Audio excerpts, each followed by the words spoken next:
这3年，这种不经意上演了无数次。3年前那笔拆迁款，让我包装成富二代，混进顶级圈子。我相信只要有人脉，一定能靠圈子往上爬。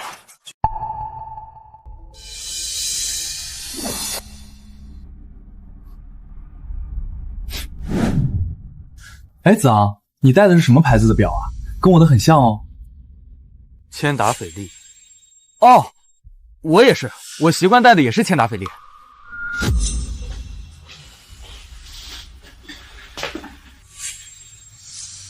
陆哥，你上次开的那辆不错，哪一款来着？代步而已，没仔细记。你确实越来越像了。什么意思？就是忽然觉得你挺有意思。第一次见你是大一，你请客，9点的队，账也买得痛快，但你总在服务员走后低头看手机，像在饭前。你观察的还挺细。没办法，你装的太用力了，想不注意都难。表是真的，说明手里确实有点钱。车也不便宜，但每次都恰好出现在最需要排场的时候，散场后总是消失得很快。比如这个，每次钥匙都放在别人一眼能看见的地方。你最大的问题不是穷，是你每一秒都在证明你不穷。说白了，一开始觉得你可能真有点来头，谁知道你越来越夸张，喝酒坐 C 位，拍照露表，别人聊项目你听不懂也硬接。哥们儿，最烦人的不是穷，是半懂不懂还硬端着。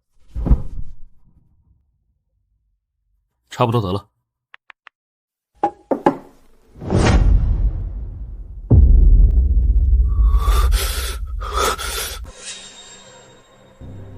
你怎么会有我的消费记录？我早就想说了，你前前后后砸进去几百万了吧？真有这个钱，做点正事不好吗？你是不是觉得只要混进来，以后就能靠圈子赚钱？唉，但你这不是在融圈子，你是在拿命赔圈子。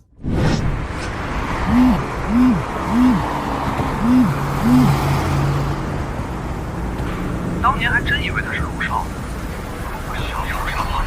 是啊，没想到是败光家丁买来的。陆少，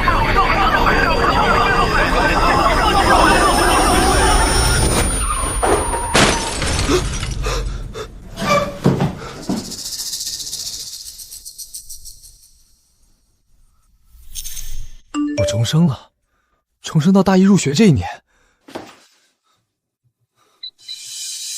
1000万拆迁款还在，这辈子我再也不要做富二代了。上辈子装的那些虚假的东西一戳就破，还不如就做自己。皮在像，骨子里没有的就是没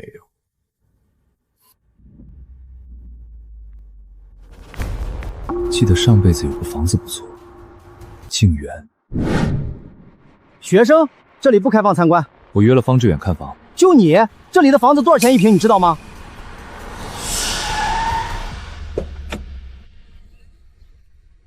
对不起啊，对不起。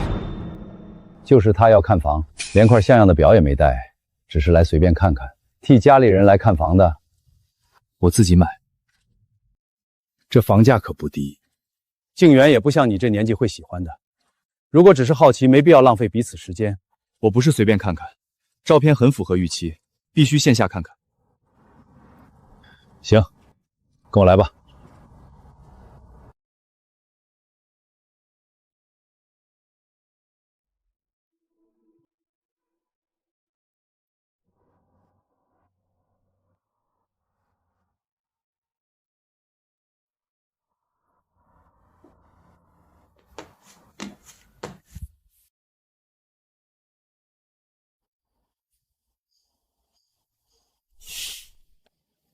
你懂字？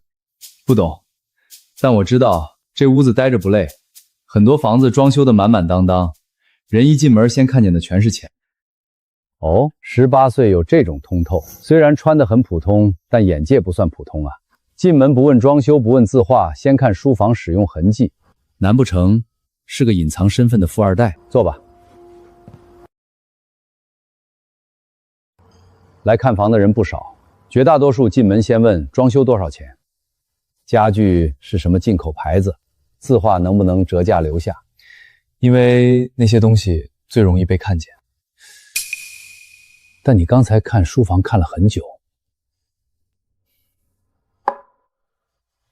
书房骗不了人，主人是不是常用，看一眼磨损细节就知道了。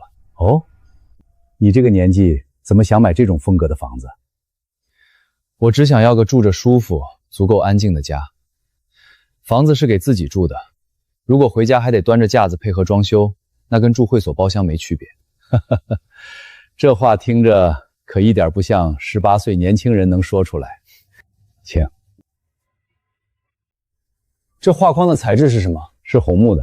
这老辣的定力，2000万的房子谈起来跟菜市场挑菜一样，看着不像是拆后代或者暴发户，应该是从小跟着长辈练出来。这套房挂的底价是2100万，你真想要，我让100万，2000万带2个车位，过户税费各付各的。对，正式交付前，书房和客厅的大件家具能列个保留清单给我们？让100万，连表情都没点变动，这小子可以啊。可以，我今天没法直接拍板，但基本确定意向了。看出来了，你跟那些巴不得现场掏卡买下后续又消失的小年轻不一样。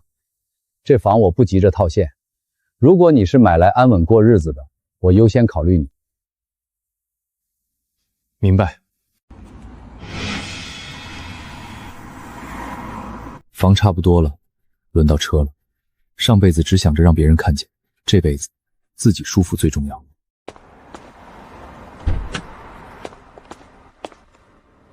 上辈子看见这些肯定走不动路，但现在……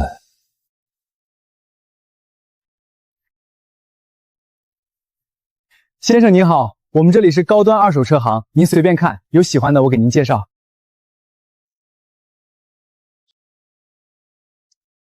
先生，这台欧陆 GT 价格不低，要是喜欢跑车，前面那台很多富二代都喜欢，拍照更有感觉。我要开着舒服的，我不拍照。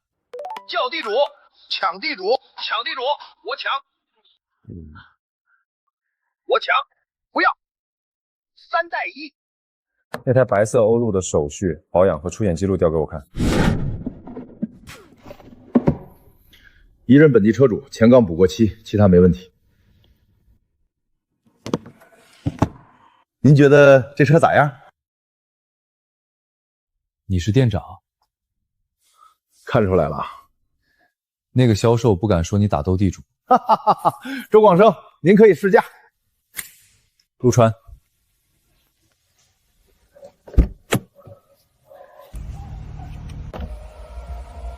你看哈，这种小年轻如果是新手，上来肯定先摸车标看内饰，但他进去就感受座椅，一看就懂行。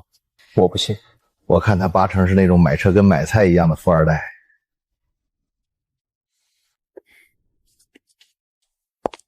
就这台，我要了。他这穿搭不是只进来看看或者最多问问价格吗？一句废话没有就定了。好，这就为您准备手续。车价280万全包，这车利润不高，跟您说实话。就按这个价格走。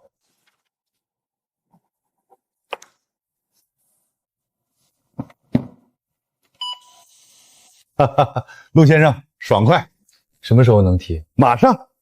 您运气真好。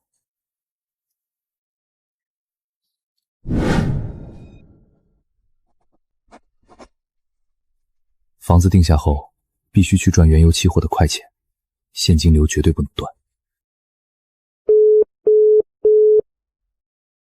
我是陆川。想好了？想好了，我要买您这套房，走贷款，首付按最低比例。明天方便的话，我过去签合同。你是想留现金流？对。陆川，你做得对。车和牌照没什么稀奇的，但这小子太平静了，压根儿没有18岁小青年刚提豪车，恨不得一脚踩出阴爆的张狂。方先生，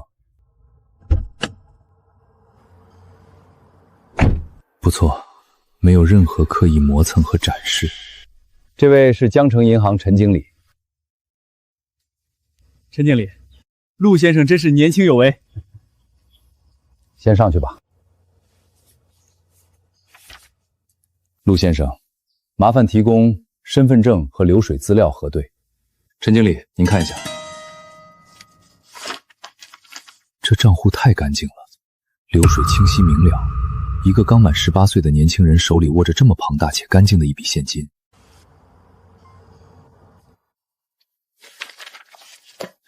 贷款完全没问题，您的资质非常优秀，我们直接走内部绿色通道，速度会快很多。首付按最低2成做。方老板打过招呼了，放款进度我亲自定。我银行干这么多年，这个年纪的富二代家里条件再好的都见过，但真遇到这种千万级别的合同，多少有点手飘。他却老练的简直像个商场里多年杀伐果断的操盘师。后续流程我来跟进，陆先生保持电话畅通，绝不耽误进度。好。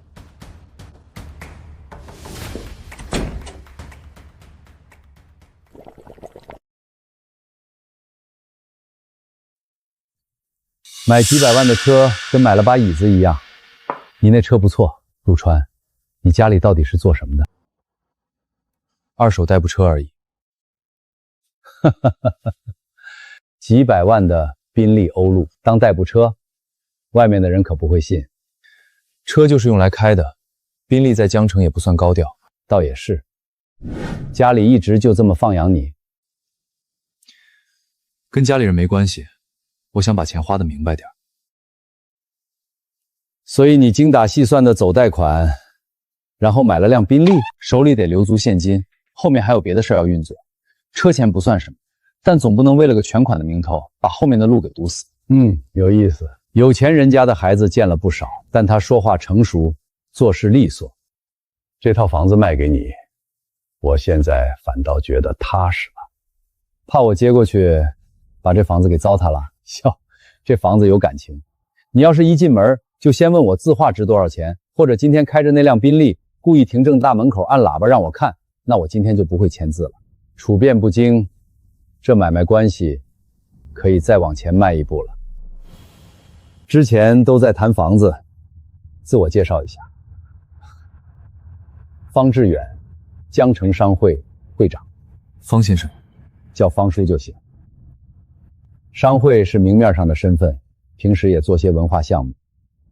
江城不大，你以后在这边读书，真碰到什么麻烦，未必要自己绕远路。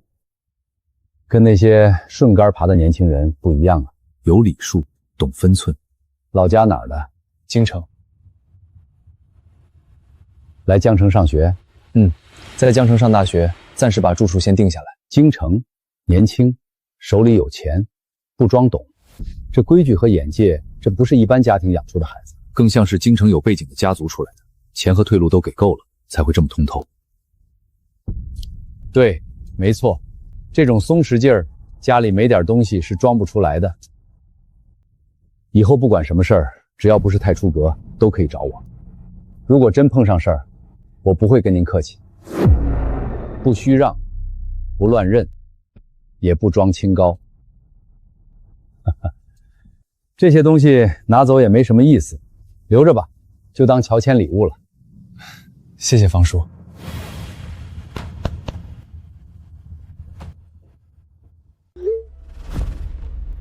终于等到了。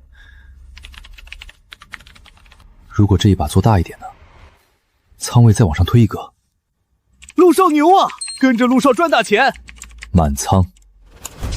爆仓啊！完了，全完了。上辈子输的不是钱，是输在每次都想让别人称赞。做大不是本事，活着把钱拿出来才是本事。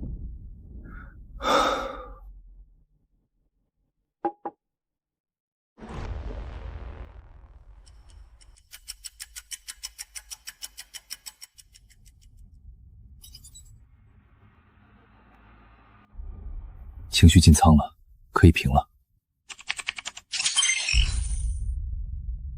这笔快钱总算是到手了。这3900万是一步一步走出来的底气，既然有钱了，那房子的利息也没必要白白交给银行。方叔，我想提前还款。哦，家里给的钱到了，车位有了，房子有了，这才算真正落了地。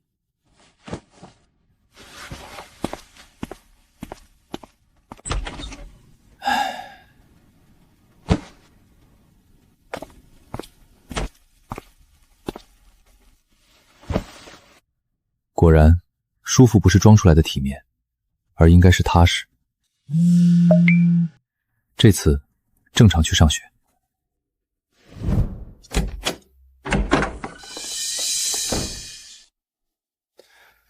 提前结清的话，我先核实账户和资金来源。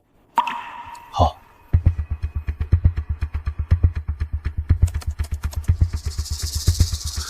原油这波人人都知道。但这3900万可不是简单压中方向就行，什么时候进，什么时候加，什么时候落单，错一步，利润都做不到这样。可以办，尾款1300多万，今天走完，后续手续我全程跟进，您放心。麻烦您了。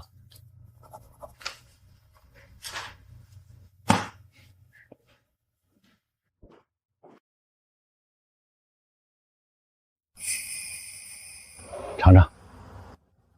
跟小时候隔壁大爷泡的高碎很像啊，焖在搪瓷缸里，可惜停产了。不合口？不是，跟我在京城老家喝的味道差不多。方叔，这茶不好弄吧？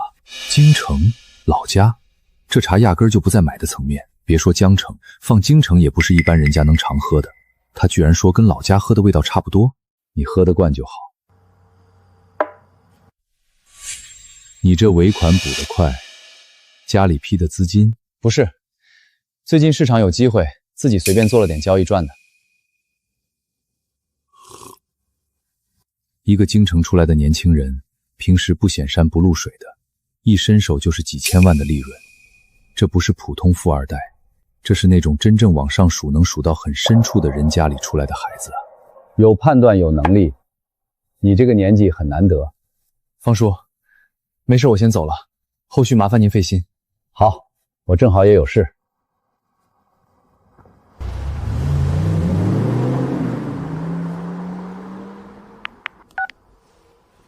老方，什么事儿？老陈，别说我不关照你。怎么又塞书法展门票？你们江城大学这届新生里来了个不一般的年轻人。该买点开学的衣服了，要舒服耐穿，还不抢眼。这牌子穿出去，看谁敢看不起我。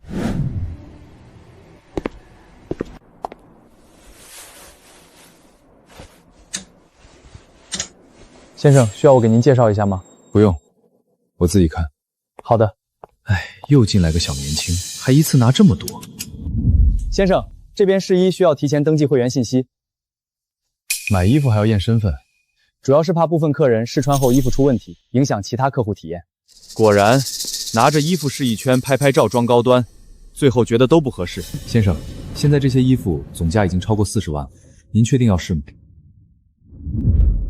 所以呢，让你们的店长艾迪过来。他认识我们店长，艾迪店长。您稍等。您好，我是艾迪，您找我。我姓陆。你们这一季的面料预留是不是锁给 VIC 了？来店里装熟客的也不少。这位，还有那条手工丝线暗码，内里收针处留的工坊标记，南艺工坊的单子，今年还能走免排队通道吧？完蛋了。抱歉，陆先生，刚才是我们有失分寸，去清空试衣间把今天新到的拿过来。是。您先试，尺码搭配我亲自负责，给您门店最高 VIC 折扣。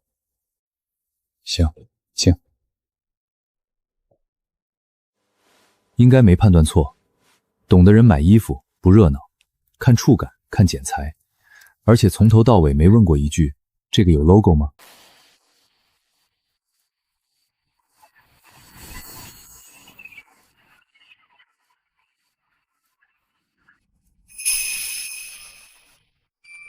这种消费额对真正顶级客户不算什么，但能准确说出 VIC 才知道的东西，第一次进店能买得如此干脆，已经足以说明很多事情了。请您稍等，今天店员怠慢了您，非常抱歉。这2个是 VIC 客户内部限购的，可能您已经有了。不过这个品牌年度限定手工娃娃，全球仅10个，不对外销售，只会赠予全球年度消费 TOP 10的顶级 VIC。本店有幸向总部申请了一个，现赠予您，希望您喜欢。1800万。前世1年后，这娃娃被炒到1000多万，我买衣服才花80万，结果他们送了个1年以后价值1800万的东西。谢了。对了，肯定是那几个顶级 VIC 家族里的人，换一般人，要么推脱或者不懂装懂说2句，但他就像本该如此般，就像见惯了。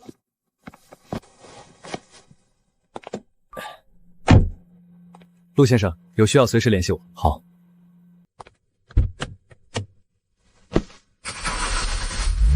明天正常开学。陆川，金融系的。对。这里签名，通知书给我。哪个班的？5栋504。谢谢。学弟，我是你直系学姐，课程或选课不懂的可以问我，加个微信吧，我把资料提前发你。放上辈子攒人脉的性子早加遍了，但后来才知道，没人会把乞讨来的关系当关系。谢谢学姐，暂时不太方便，想先熟悉下环境，有问题再去系里问。好，那你先忙。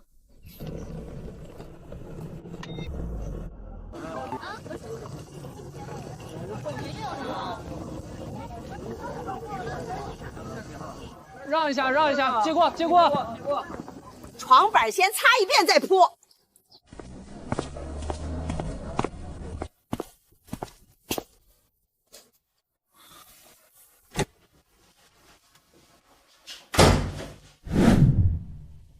前天晚上还睡在静园的主卧里，今天就站在这儿了。这地方不高级，也不舒服。可这就是大学该有的样子。上辈子我住在宿舍，却一直想着怎么让别人以为我不属于那里。这辈子有房有车了，反而终于能安心做个学生。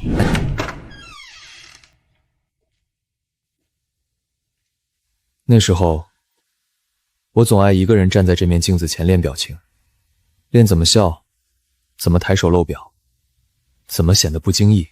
我只是在练相。像一个从小不缺钱的人，像一个迟早会去更高层的人，可惜骗得了自己，骗不了别人。现在这样，反倒比前世更像个活得明白的人。这一世已经变了这么多，静园买了，车提了，推门进来的还会是前世那几个人吗？如果变成完全陌生的脸，重来一次，相处会不会也不一样？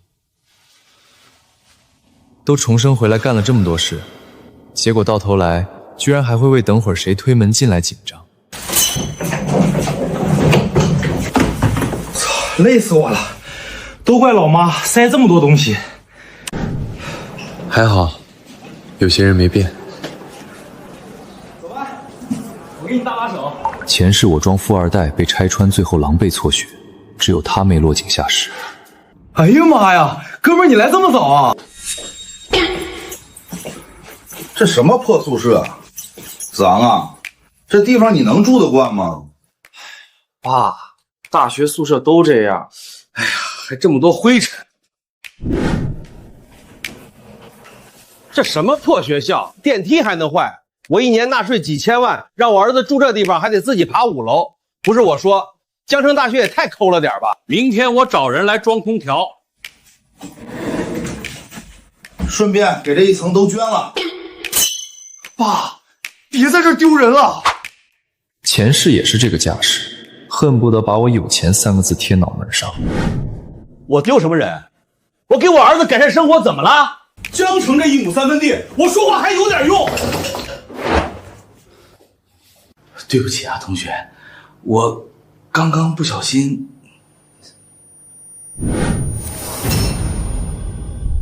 这是 A-Tel 只给全球消费 TOP 10的 VIC。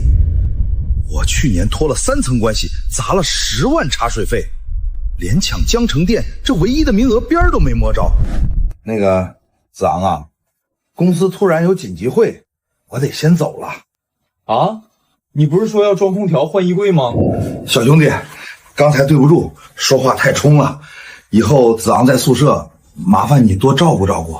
没事儿，都是室友，关照是应该的。哎，你爸咋突然变这么客气？不就一娃娃吗？莫名其妙。我叫陈子昂，江城本地的。你这衣服料子挺特别，自己来的？自己打车来的。这小子咋油盐不进？难道只是衣服布料好点？子昂，你爸刚真猛，又是要换空调，又是要换床板的。哎，这表挺好看，多少钱？还是韩东这样看着顺眼。不值钱，这表也就7万多吧。我的妈呀，一块表7万多，这都赶上我们东北偏远小县城的一套首付啊！来，尝尝我妈给我塞的爱心大红肠，一口下去可带劲儿了。别客气啊，拿了你的烟，我这不得礼尚往来一下？哎，嘿嘿，咋样？没骗你吧？还行。怎么会？这么好吃，怎么可能就还行？军训结束，咱必须狠狠搓2顿饭。第一顿别吃太油，连晒那么多天，肠胃得先缓2天，不然容易难受。真想吃点好的，江滩有家私房菜叫江南，平时没熟人带进不去，我爸带人去过几次，食材和厨子都还行。那家的葱烧辽参和酒酿蟹还行，但最好吃的是清汤桂鱼，菜单上没有，得看当天食材。以前老主厨在时，火候稳，汤干净鱼紧实。现在换了人，火候有点刻意，太想出层次，反而丢了本味。火候太刻意，丢了本味儿。这跟上周我爸请的那位大人物说的一字不差，他怎么可能知道？我去，陆川你真吃过啊？那你说学校附近哪家馆子适合我这种穷学生？后街那家砂锅店吧，门脸破，但排骨煲比大馆子实在。记住了，第一顿咱504就去这家。川子，你咋啥都吃过呀？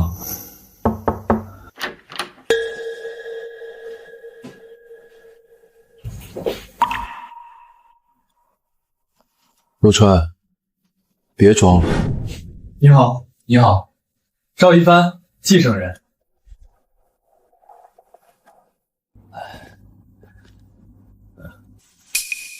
这人不简单啊，这是平常跟着大人物待人接物养成的习惯。哎呦，来了兄弟，我叫韩东，东北的。赵一帆，陈子昂，江城本地。陆川，一帆，你来的够晚的啊！我这有点吃的，来一口不？哎，我给你拿点。东北带来的，我妈给塞的，这肠贼香，松子是我二舅上山弄的。谢谢，味道很好吃，这个也行，油气挺足，是吧？我就说好吃，我二舅上山的那片林子老牛了，别人想捡都不一定抢得着。他连看都没看我的人一眼，身上穿的是 A-Sale， 搭配的挑不出毛病，这个室友不普通。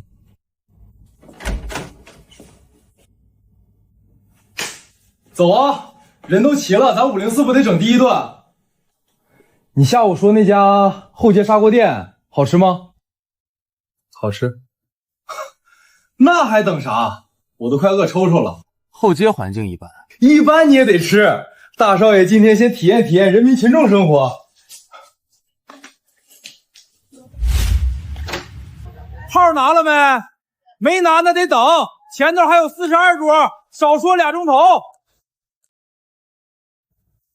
42桌了，老板，你不如直接告诉我哪儿躺着舒服。没必要在这儿耗，附近有个西餐厅，我有会员，不用排队。开学第一顿，我是本地人，我来请，算给大家接风。那个，要不还是算了吧，第一顿就让你请这么贵的，像我们专门出来占便宜似的。一顿饭而已，那也是钱啊。谢谢川哥啊！路上大气，路上大气，路上大气。你有没有感觉陆川请客跟交保护费一样？对呀，生怕我们看不起他。别请了。什么意思啊？意思是第一顿别把规矩弄歪了。一个宿舍要住4年，小钱最容易把边界搅乱。以后谁想请客都行，但开学这第一顿最好 AA。我同意 AA 最好，没负担也不用记。对对对，我也觉得这样稳当。虽然我确实饿得能吃下一头牛，但一顿饭归一顿饭，不能刚认识就让人破费，真麻烦。行 ，AA 就 AA。那现在咋整啊 ？AA 归 AA， 饭总得有吧？我这肚子已经开始骂我了。跟我走吧，这边排不到，里面还有一家。真有？有。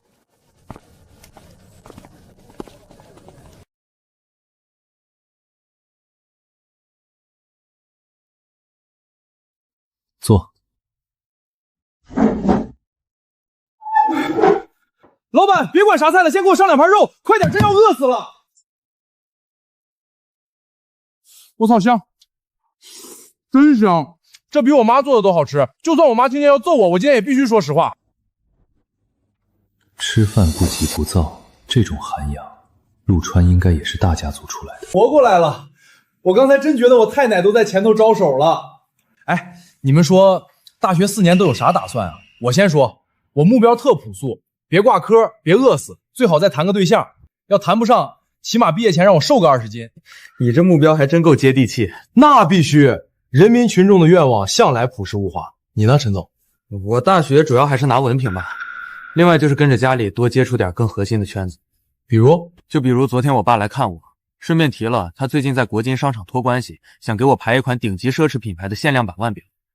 你们可能不知道，那种顶奢水很深，不是有钱就能买的，柜台里都是量产，真正的好东西得看 VIP 等级。我爸说，那个区域总监暗示他，起码先搭售50万的冷门，才刚够资格进排队名单。我去，买个表还要先搭50万的破烂，50万啊！这都够在我们老家县城买套房了，这规矩也太变态了吧！那个牌子的配货规矩今年年初就变了。不是，你小子又懂。所谓暗示你搭售50万，多半只是为了清库存，真能拿到的根本不需要砸流水，而是看总部客户代码库里有没有走过免排队直通。而且那款的机芯上个月刚偷偷减配了秦动轮的材质，现在保值率已经崩了。要是真拿50万去配一堆破烂，最后拿到的也就是个流水线代工阉割版，还要被销售当成冤大头。啥水？保值啥？能有这盘回锅肉香吗？你少道听途说，人家大区总监规矩他能不知道？至于什么减配，都是网上酸出来的谣言。顶奢怎么可能干这种砸招牌的事儿？但他说的太顺了，等会儿必须给家里打电话查查。要是真的，我家岂不是成了送上门的冤大头？是真的。半个月前，我妈刚收到总部的内部道歉信，提到了免排队直通代码变更和机芯材质替换的差价补偿。靠，装懂的老毛病又犯了，嘴比脑子快。差不多了，结账吧。4菜1汤，一共120。一人30，微信转我。来，我现在就转。规矩不能坏，504第一对必须板正，看见没？秒转，我这人主打一个极速。30块，不多甚至少的有点可笑，但在破馆子里认真收30块钱的人，却又能随口说出顶奢背后的隐秘，搞不懂。收到了。吃饱了就是爽。明天班会，你们说辅导员会不会是个狠人？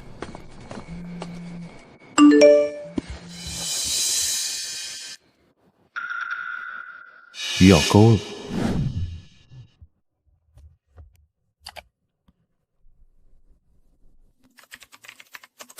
我手里有笔资金，需要个干净利落的操盘手。最近原油怎么看？刻意收敛，防备心极强，只露骨架不给血肉，但切入点极准。刀虽然落满了灰，但依旧快得吓人。以后半夜盯盘的脏活全甩给他了。我重活一世是来享受生活的。小陆，你搁这看啥呢？笑得这么春心荡漾的。没什么，刚找到一个人。我去，你小子不会加上今天迎新那个学姐了吧？这才开学第1天啊！哥们儿，你这就有点不讲究了，能不能给504的单身狗们留条活路？脑子里除了处对象，能不能有点别的？随口爆出顶奢内幕，绝不是普通人。找到一个人，这人分量绝对不轻。他找到的肯定不是普通人。这个叫陆川的室友，身上的那层雾越来越厚了。老陆，你跟我交个底，昨晚你是不是勾搭上哪个学姐了？你这就有点不够意思了啊！504的单身狗们还嗷嗷待哺呢，你开学第一天就背着我们处对象。没有，绝不是什么校园恋爱。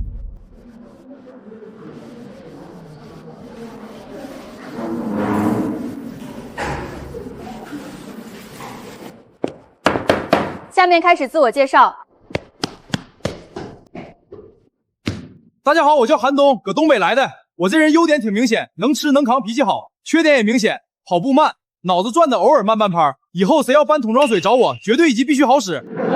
陈子昂，本地人，家里做点小生意，以后在江市有问题可以找我帮忙。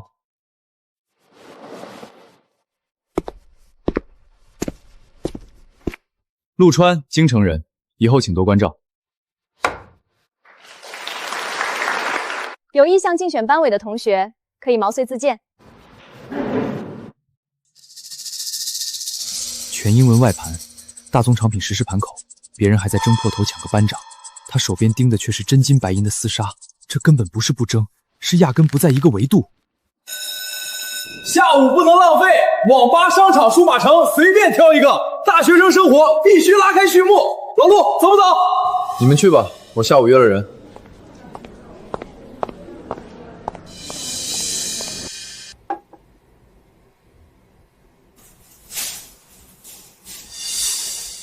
走错包厢了。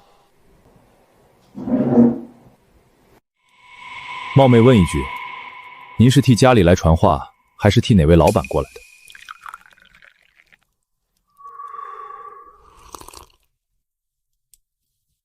都不是，坐下说吧，许成远。不用费劲猜我是替谁来的，没有别人。昨晚给你发邮件的那个人，就是我。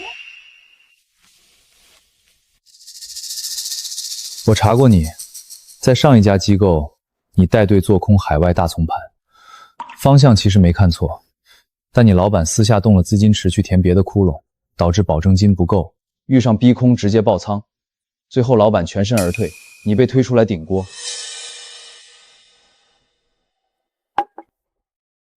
名声臭了，被业内几大机构联手封杀，还背了一身你现在根本还不起的烂债。你现在是个连散户都不如的死人。你到底是谁？我是谁不重要，这份报告我看过了，逻辑很准，底层拆得很细，你对资金情绪的嗅觉还没废。你很清楚自己现在的处境，没人敢用你，也没人敢听你说话。但我不一样，我手里有一笔资金，缺一个手段干净利落的操盘手。我今天过来，就是愿意给你这个重新上盘桌的机会。机会？重新上桌？这位先生，不，同学，你能把我查得这么清楚，我很佩服。或许你家里真的很有背景，让你拿了一笔零花钱出来练手，但我不能接。我虽然现在落魄到了极点，背着还不清的债，但我还没沦落到去陪一个富家大少爷玩模拟盘过家家。外盘不是闹着玩的，几十上百万扔进去，一个情绪浪打过来，连个水花都听不见。我已经死过一次了，我输不起，也没资格拿你手里那点压岁钱去市场里满足你的猎奇心。你如果真想玩交易，去找那些愿意哄着你的营业部客户经理。抱歉，今天这趟打扰了。1500万，1500万，这不是几十万的压岁钱，这是真正能够在一个盘口里砸出水花的真实筹码。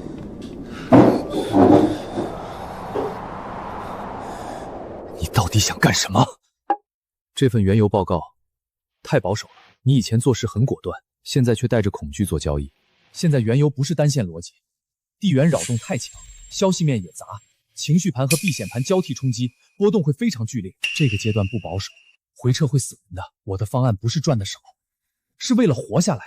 这话本身没错，可你现在的问题不是活下来，是你把该狠狠干的一段也按保命的思路处理。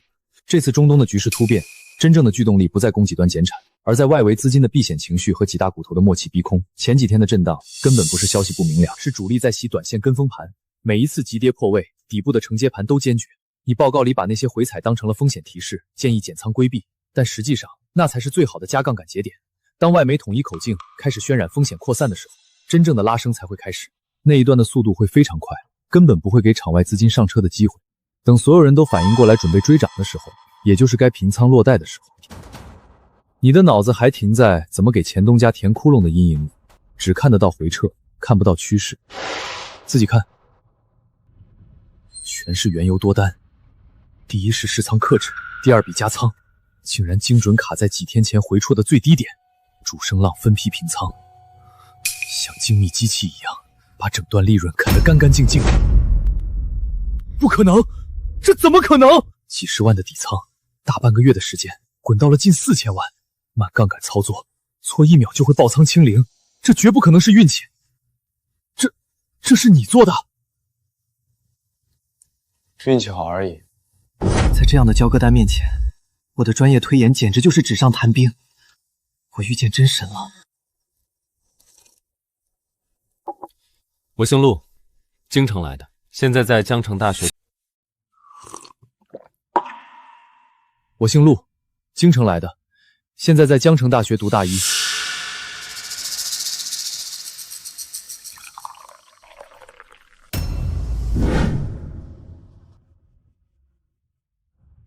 3900万现金，京城背景，连当便服穿的素衣，都是不对外开放的顶级高定 A 料，这水深不见底。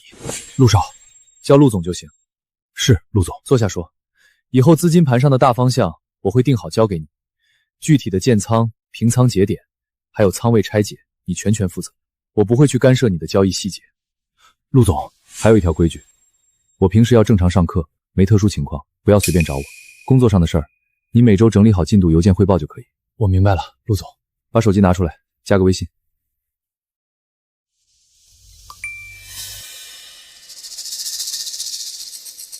先收了，拿去买2身像样的行头，找个地方好好吃顿饭，休息2天。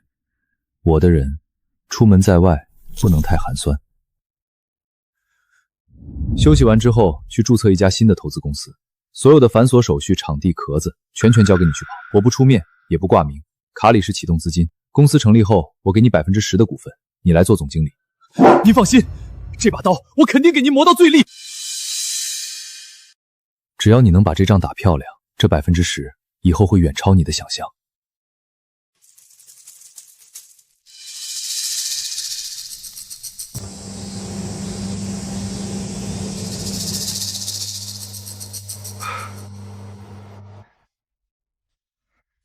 我不行了，这破空调到底是制冷还是制热啊？我咋感觉他在朝我吹暖风呢？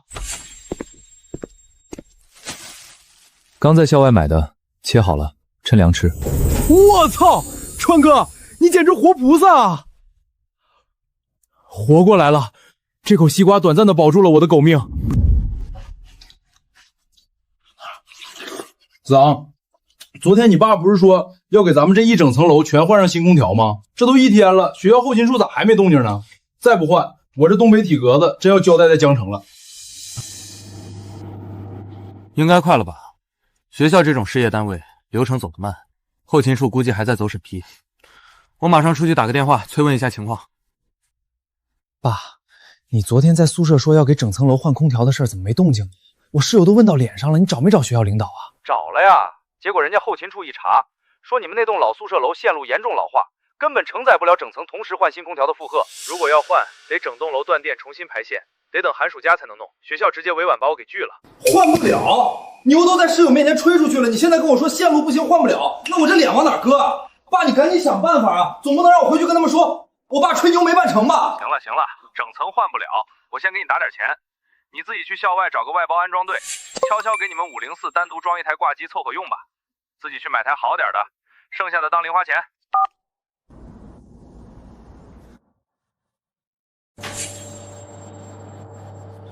陈总，咋样了？打过招呼了，咱们这栋楼太老，线路不行，但我家里直接给后勤处施了压，走了个特批，单独给咱们504批了一台挂机。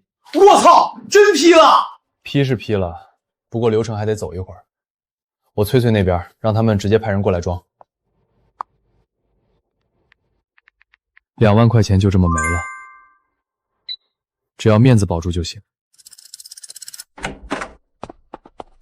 504是吧？加急的单子。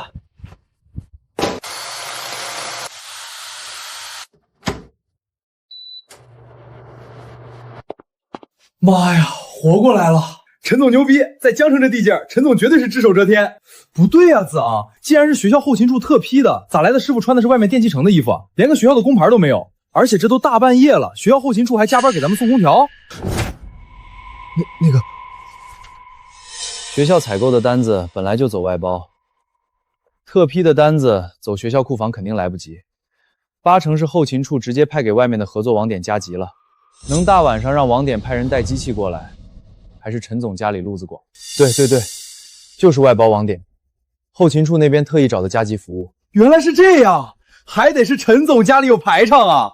今天要是没有陆川这句，这脸就彻底丢到姥姥家了。行了，冷气也有了，大家赶紧洗洗睡，明天一早还得去操场晒太阳站军姿。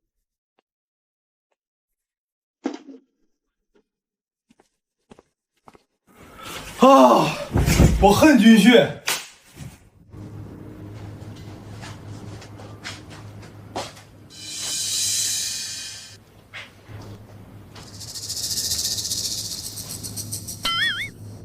这浓眉大眼的冀省世家大少爷，顶着一副思考人类命运的高冷模样，居然在看全英文原版的带颜色小说，骨子里是个顶级闷骚啊！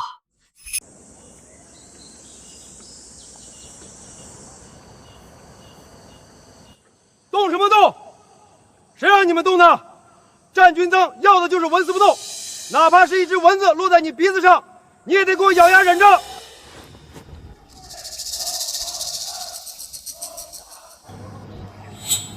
第3排左数第2个，那个往脸上抹油的，给我出列！你当这是在你家后花园散步呢，还抹防晒？要不要我给你搬把遮阳伞，再给你切个西瓜端过来啊？笑什么笑？刚才笑的那个，你也给我滚出来！报告教官，不好笑。嗓门倒是挺洪亮，是个当兵的料。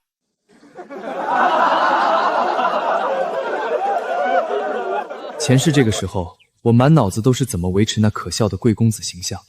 军训，少爷，我花点钱弄张假条，舒舒服服看着你们受罪，不比在太阳底下发臭高明多了。没有虚荣算计，只有重力和汗水，这种纯粹的脚踏实地，真踏实。全体都有，原地休息15分钟。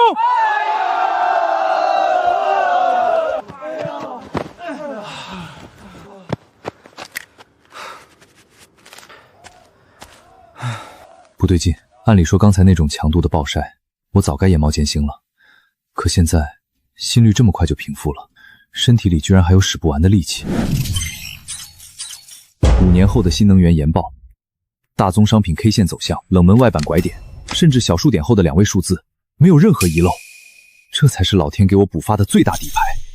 一具精力充沛的身体和一个过目不忘、逻辑处理能力变态的大脑，重生的脑域得到了质的飞跃。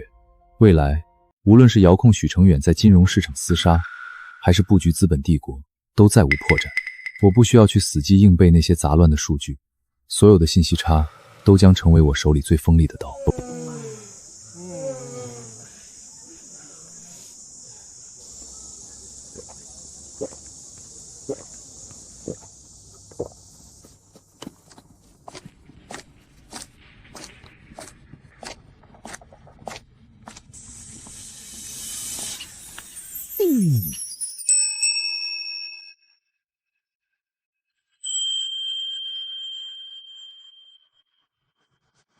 川哥，快看快看，绝世大美女啊！这绝对是极品学姐。你看人家那气质、那腿、那脸，哎呀妈呀！我宣布，我这大学没白考。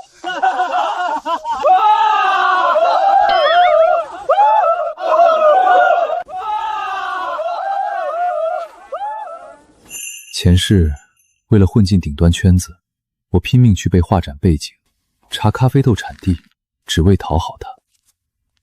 可在他那双清冷的眼睛面前，我总怕被一眼看穿那层廉价的伪装。重活一世，我有静园的大平层，有地库里的欧陆 GT， 有1000万现金流。我不再需要仰望，更不需要逢迎。等会儿解散，去后街那家面馆吃碗热汤面，多加个煎蛋，顺便再去超市买点洗衣液。之一，这边光线不错，拍几张大景试试。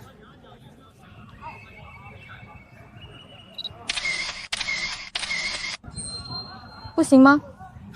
全是摆拍的痕迹。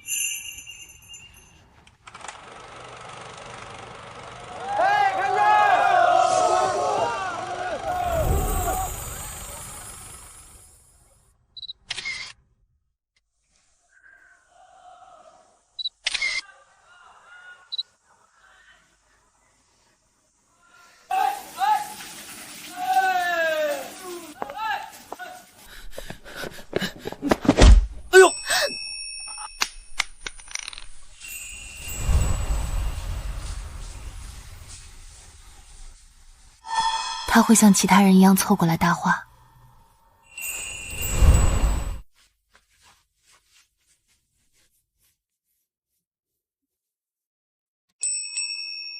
谢谢。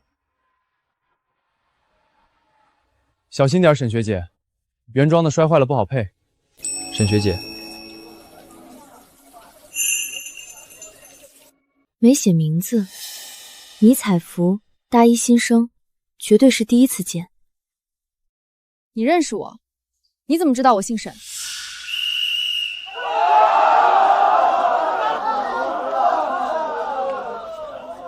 有缘再告诉你。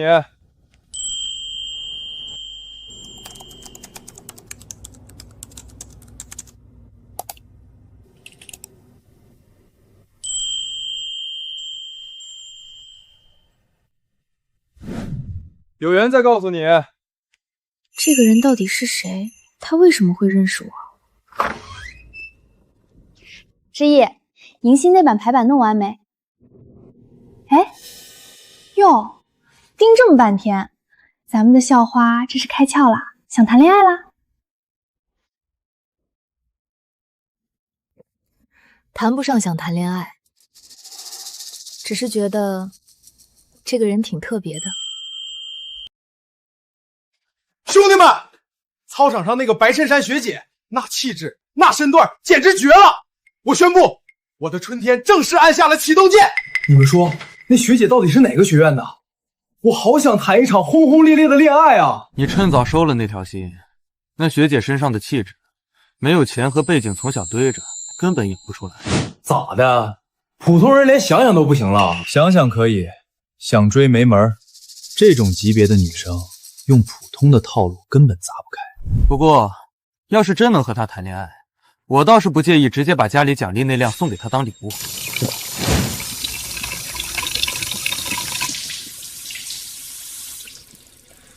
沈之意，新闻系大二。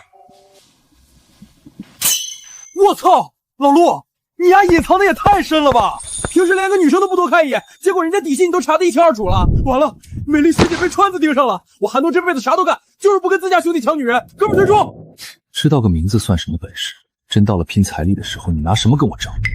保时捷718送给沈之一，陈子昂这个蠢货，那可是广省顶级财阀沈家的独生女。沈家手握制造、地产、外贸3大盘，现金流恐怖到极点。在那种资本巨鳄面前，一辆70-80万的破车只配当个塑料玩具。不对，陆川不仅一眼认出了沈之一，而且他刚才报出名字的时候，语气里连一丝一毫的敬畏和兴奋都没有，太平静了，平静的就像在念一个路人甲。一个普通人得知顶级财阀千金的身份，绝不可能这么平淡。这种脱口而出的状态，只有一种可能，他不仅完全清楚沈家背后的庞大势力，而且从心底里根本就没有把沈家放在眼里。这是一种绝对的俯视感。外盘大宗商品、奢侈品内幕，现在又是对广省顶级财阀的无视。陆川，你到底是什么恐怖背景？我出去买点东西。老陆，你去哪儿啊？帮我带瓶冰可乐。行。超长夜用，绵柔透气型，无侧漏，无香精。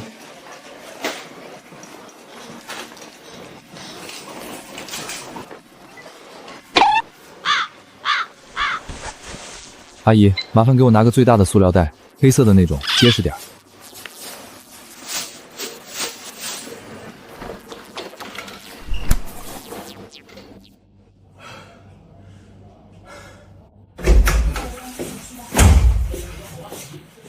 接着。哎呦我操！哎呀妈呀！爽，川哥！你从今天起就是我的义父，亲的。我刚去超市买了点军训防废脚的神级小装备，内部经验，保证明天拉练脚不遭罪。1人2套，分了吧。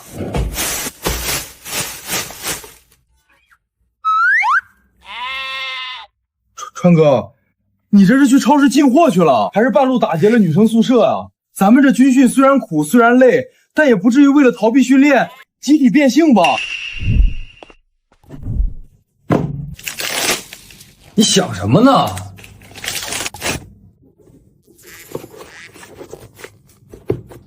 那胶鞋的底子薄，明天真拉运起来，半天就能让你脚底板起泡。垫上这个，吸汗透气，软底支撑，谁用谁知道。很实用，支撑力和吸湿性比一般的鞋垫都强。我不垫，这玩意儿也太丢人了。万一要是走着走着掉出来，或者被人看见了，我以后在江大还混不混了？你们爱垫你们垫，我陈子昂就算明天脚底板磨出血泡，就算把脚走废了，也绝对不用这种丢人的玩意儿。我靠，这简直就是传说中的踩屎感啊！太得劲儿了。放这儿了，备着吧。这脚底板像踩在烧红的铁板上，明天再拉练，脚真得废。可本少爷的脸面往哪搁？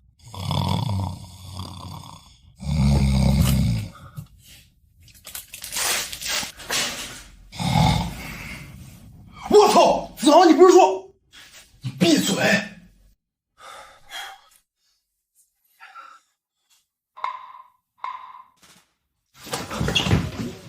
我就是想试试，我看看这玩意儿到底有多难用，准备今天拉练的时候好好批判一下它。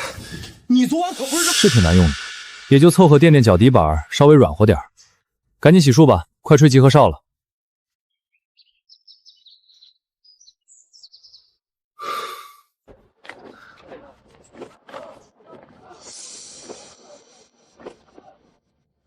这玩意儿简直就是人类之光！我的妈呀，今天这训练量是想把人往死里整啊！得亏了川哥的法宝，要不然我今天这双脚就得直接交代在操场上了。现在我这脚底板还是一阵阵发麻。陈总干啥去？这大晚上的还不赶紧歇着？今天拉练太累了，本少爷请客，随便喝，都别说我不照顾你们啊！陈总大气，爽！这冰镇的简直是续命神药。谢谢。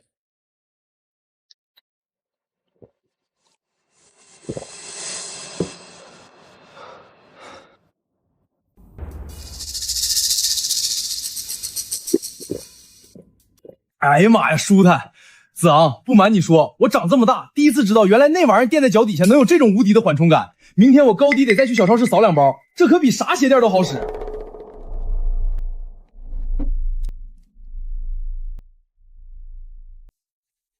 这帮人根本看不懂，在他们眼皮子底下看这种剧情，还真是刺激。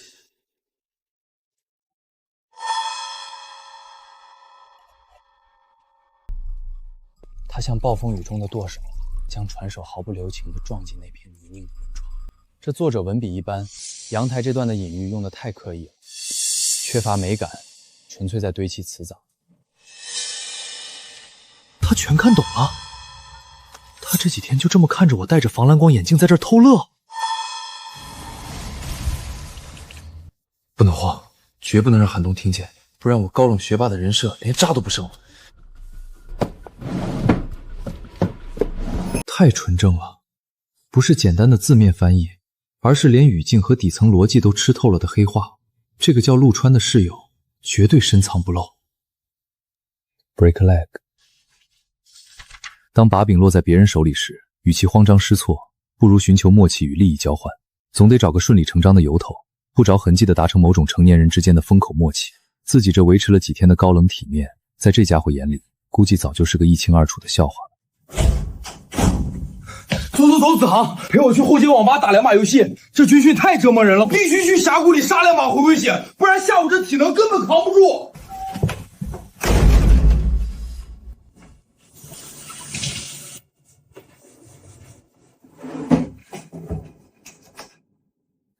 这枚 Maison Chartreux 百年工坊的内供书签，既是体面的封口费，也能试探出他到底认不认得这种极小众老钱圈层的物体。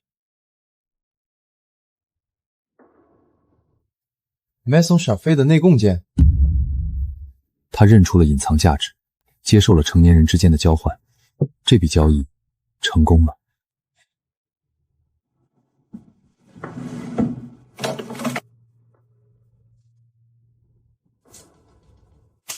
啊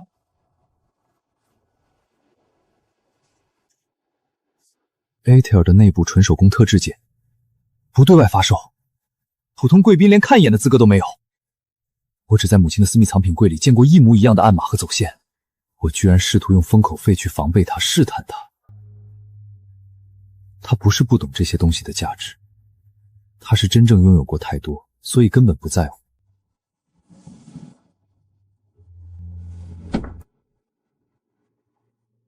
多谢。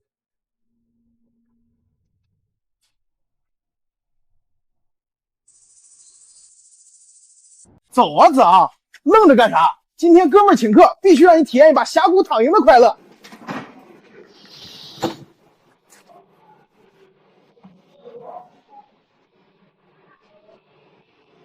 陈总，你今天就选个能挂在我身上的英雄。我是东北野区第一盲僧，今天必须带你在峡谷里横着走。老板，拿2瓶冰红茶算我账上。陈总，你这是把李化腾给绑架了吗？这他妈是龙苏，这他妈还有至臻卡西！我的个亲娘嘞！你这号是抢银行充的钱吗？大惊小怪，随便充了点钱买的而已。赶紧开局，别废话。对面那个上单人傻钱多的皮肤狗吧，笑死！穿这么贵的皮，被打得像个孙子。靠！你在狗叫什么？你家户口本就剩你一页了，搁这找画面呢？你出生的时候是不是护士把你扔半空忘了接了？脑干缺失就去治，别在峡谷里发癫。键盘上撒把米，鸡啄出来的走位都比你连贯。杀个人给你嘚瑟的，不知道的以为你拿诺贝尔奖了。陈总，没事啊，别往心里去。这破网吧鼠标太黏糊，键盘也卡，严重影响了你这种高端玩家的微操。刚才那波市场太正常了，换 FM 来也得送。你等会儿复活就往塔下站，看哥们儿怎么收拾这孙子。吵死了，但还挺爽。哇！请你的，网费你掏了，饮料我买，本少爷不占你便宜。谢了，陈总。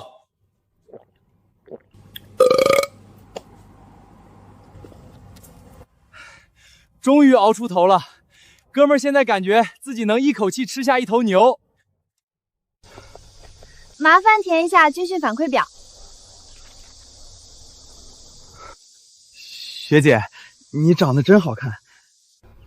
谢谢。谢谢学姐。学姐，你们校媒这段时间跟着跑场地也挺辛苦的吧？以后要是排版或者赞助上有什么需要对接的，其实可以多拉点外联，方便后续沟通。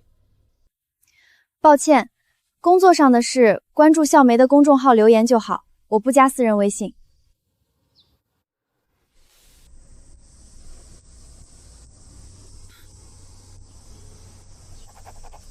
你还没说，那天在洗手池边，你是怎么知道我姓什么的？开学那天校门口迎新，听学长们讲过。你这项没填完整，后续还要做信息核对。加个微信，晚点我把确认细则发你。我不加私人微信，那现在这是什么？加了。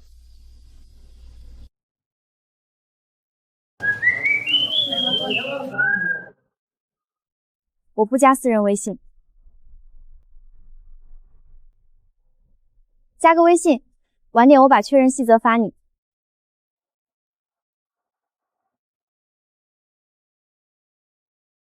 兄弟们，这10几天的苦日子总算是熬到头了。为了庆祝咱们504全员活着挺过军训，这周末我安排所有的花销，本少爷全包了。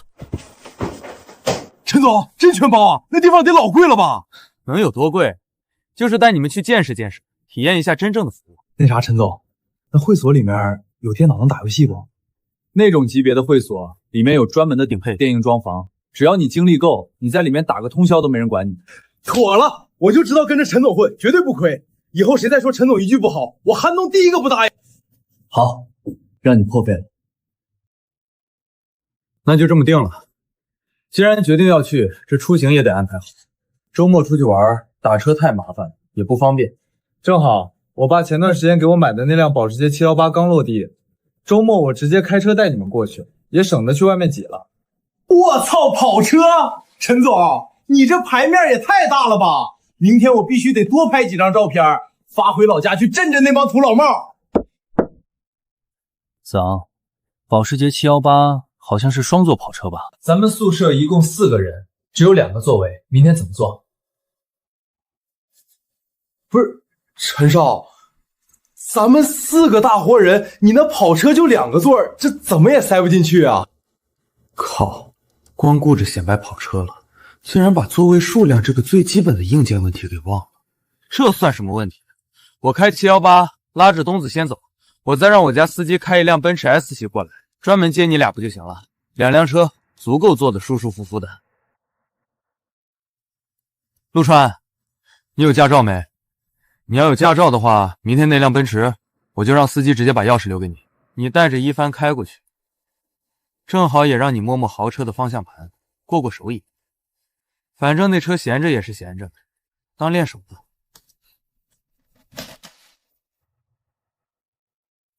不用麻烦你家司机了，我有车。你有车？什么车？买来代步的2手车而已，图个方便。哦，2手车啊，2手车也行，不过周末去西郊路不近，车况也不知道怎么样，万一在路上出点小问题也挺麻烦的。这样吧，听我的，开奔驰 S， 宽敞也舒服，省得折腾。不用，我自己开习惯了。行吧，随你。东子，明天你坐我的718。好嘞，陈总，我这辈子还没坐过跑车呢，明天高低得拍几张照发个空间。一凡，你明天坐奔驰还是坐我的车？这还用选？坐破4属车，只要脑子没进水，是个人都知道该怎么选。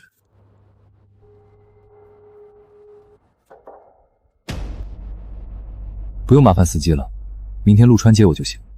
放着奔驰 S 不坐，去坐一辆破小车，这赵一帆是不是读书读傻了？行，明天早上我去取车，到时候在校门口碰头。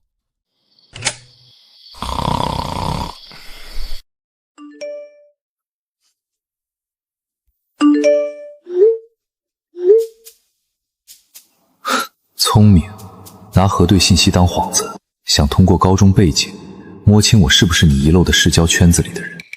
校花主动找我，都得编个高大上的国际学校，把身价拔高。一个毫无权贵色彩的普通区重点，沈之毅，这扇门我砰的一声给你关死。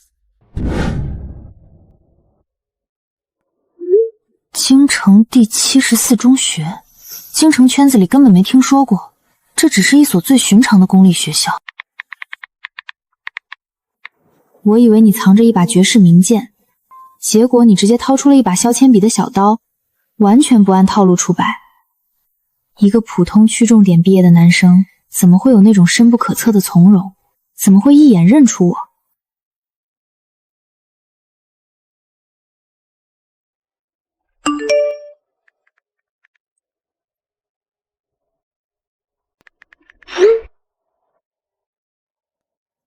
挫败感，我所有的试探和节奏，全被他这种随意的边界感轻易化解于无形了。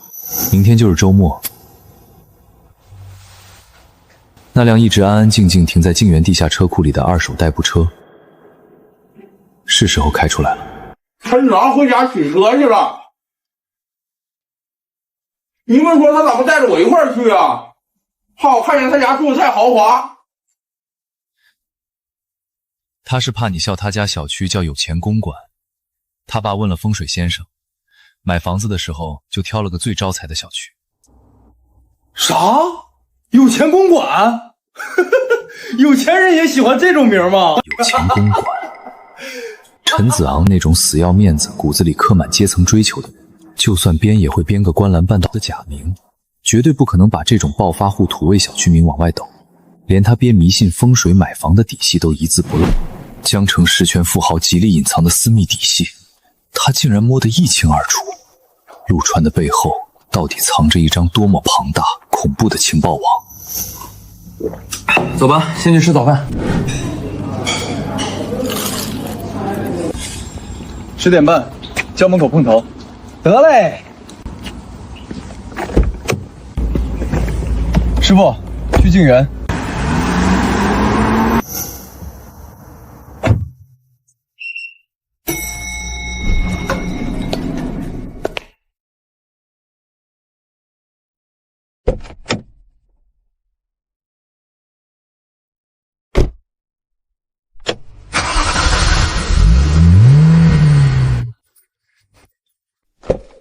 在搬进高级公寓前，绝对不能让504的任何人知道我住这种土掉渣的地方，特别是陆川和赵一帆。要是被问起，我就说是观澜半。对，漫不经心的说是观澜半岛。都这个点了，不会有人了吧？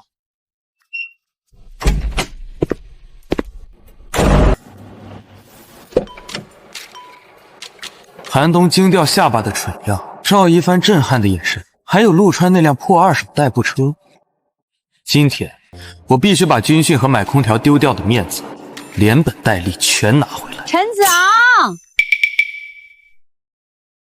妈，你不是去邻省看场子了吗？怎么大清早神出鬼没的站在车库里，吓死我了！我连夜坐高铁回来的，刚进门就听见车库里轰隆隆的响。 你大清早整得像个开屏的野鸡似的，头发上喷的那点胶都快能防弹了。开个破铁壳子去学校显摆啥？是不是想开着这车去学校里泡小姑娘？妈，你胡说什么呢？我就是平时代步开开，什么泡小姑娘？你儿子我是那种肤浅的人吗？行了行了，你是我生的，我还能不知道你那点花花肠子？谈恋爱没问题，妈不反对，但你给妈记住了。 找对象行，千万别找那种风一吹就倒的瘦猪肝儿，找个屁股大的，最好骨架壮实一点的。这样，妈以后去健身房减肥的时候，还能拉着你媳妇儿一起陪我举铁。那瘦干干的姑娘，连个杠铃片都搬不动，要来有啥用？妈，你能不能别瞎操心了？我审美很正常的，我绝对不可能找那种女生，你想都别想。那也行。 你要是嫌壮实的姑娘不好找，找个男的也行。你妈我在外面做生意这么多年，见得多了，思想开明的很。不管男女，只要脾气对路，能处就行。只要你别把你爸那心脏病气出来，妈都绝对支持你。我要迟到了。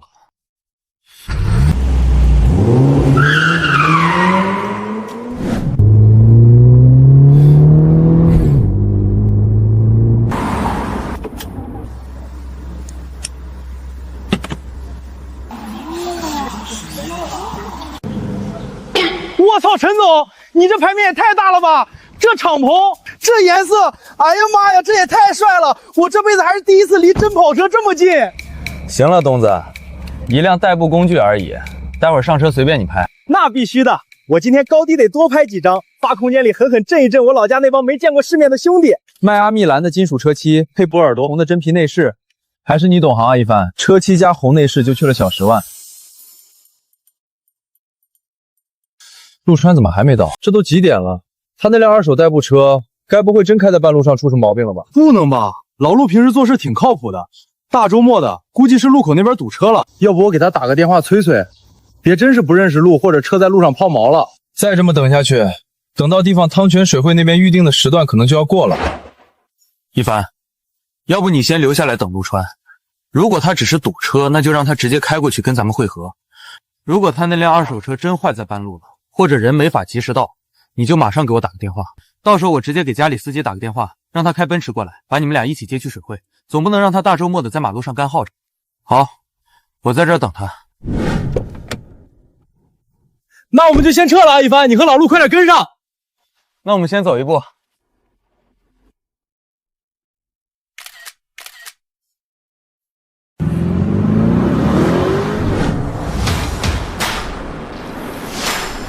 这车看着好优雅啊！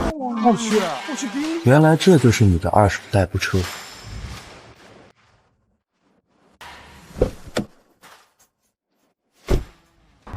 不好意思，晚了点儿。没事，车在地库太久了，出门才发现油不够，之前一直没怎么开，忘记加了。刚才绕路去补了个油。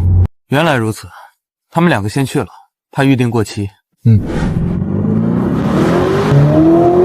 陈总牛逼，这玩意儿做着真带劲儿。这才哪到哪儿，前面路宽，我再给你踩一脚深的。我靠，这一下推得我后背都麻了，这才叫男人该坐的车啊！东子，等会儿到了汤泉水会，咱们先去前台报到，报完再去门口等陆川和赵一帆。没问题啊，但是有一点，等会儿见面了，别拿陆川那辆二手车开玩笑。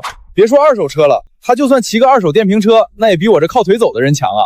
再说了，老陆这人本来就挺好，军训还给咱们买防磨脚的卫生巾，宿舍里大家都是兄弟，有啥可炫耀可埋汰的？你知道就行。江 A54321，这牌子不太好弄吧？运气好，车管组随机摇出来的。这种连号能摇出来，比被雷劈还难。陈子航的车是拿来展示的道具，而陆川的车只是拿来生活的。你也挺有趣的，今天特意把这车开出来，是想逗一逗陈子昂？等会儿碰见了就逗逗他，碰不见就算了。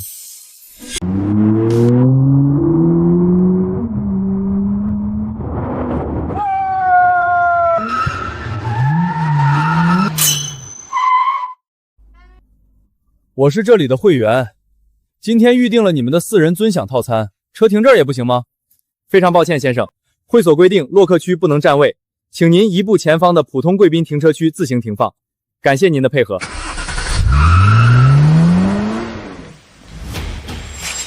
我去，这也太豪华了吧！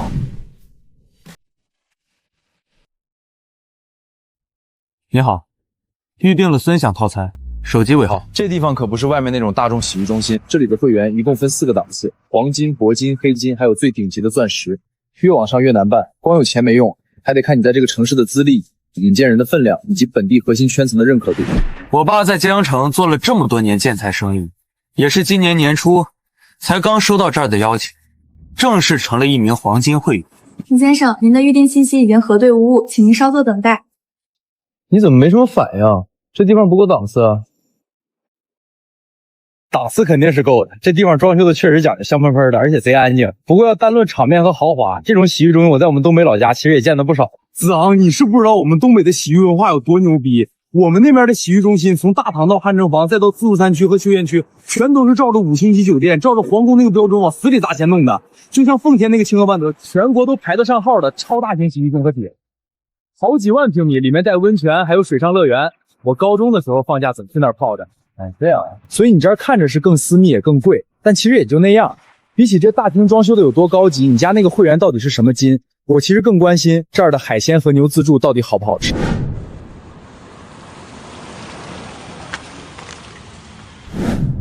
这地方看着不错。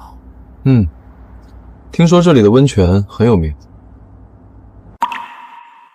我有会员卡。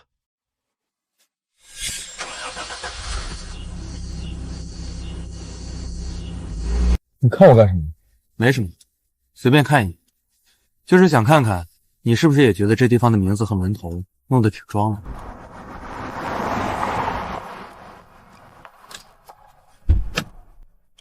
下车，帮我洗一下，再做个基础的内饰保养。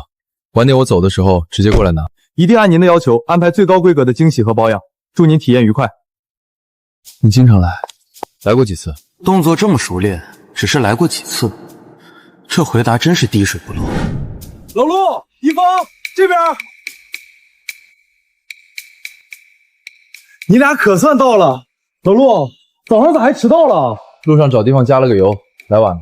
嗨，没事儿，反正我跟陈总也是刚到没多久，这地方的沙发软和得很，多坐几分钟也不亏。没关系，大家都到了就行，走吧，别在大堂站着了。刚才我已经让前台安排好了，咱们先去专属包房把这身汗味洗洗，冲掉暑气。等洗干净了，直接去海鲜和牛自助区。那一轮你们敞开了干，别跟我客气。吃饱喝足了，咱们再回来泡私汤温泉。晚点要是累了，我再叫技师过来，给咱们做个全套的晒后皮肤修复 SPA。哦，今晚咱们不回学校了，既然来了，就在这儿的高级套房里睡到自然醒。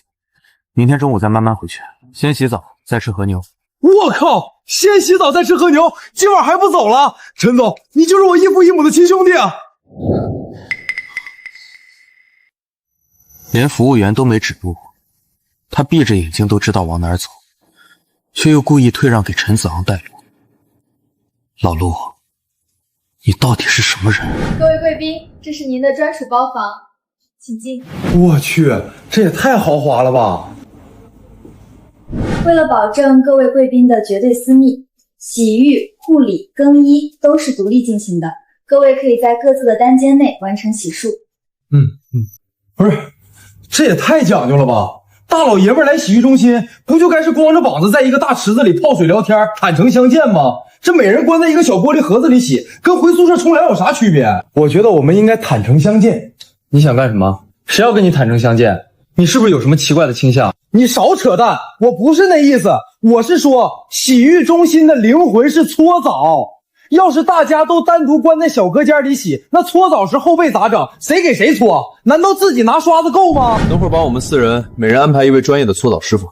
这边的包房区域应该配套了单独的搓澡间吧？不用在外面当着大家的面搓。先生请放心，我们有绝对私密的单人搓澡间，洗澡、搓背、冲洗可分开完成，师傅手法专业，绝不尴尬。这就合理了。这么贵的地方，要是没个后背可搓也太憋屈了。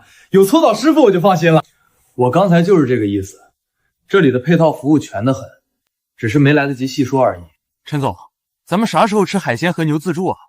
我现在胃里能直接装下一整头牛，再不吃饭真要啃拖鞋了。按规矩来，先去各自隔间洗澡，把这10几天的臭汗冲干净，再去单独搓澡间体验师傅手法。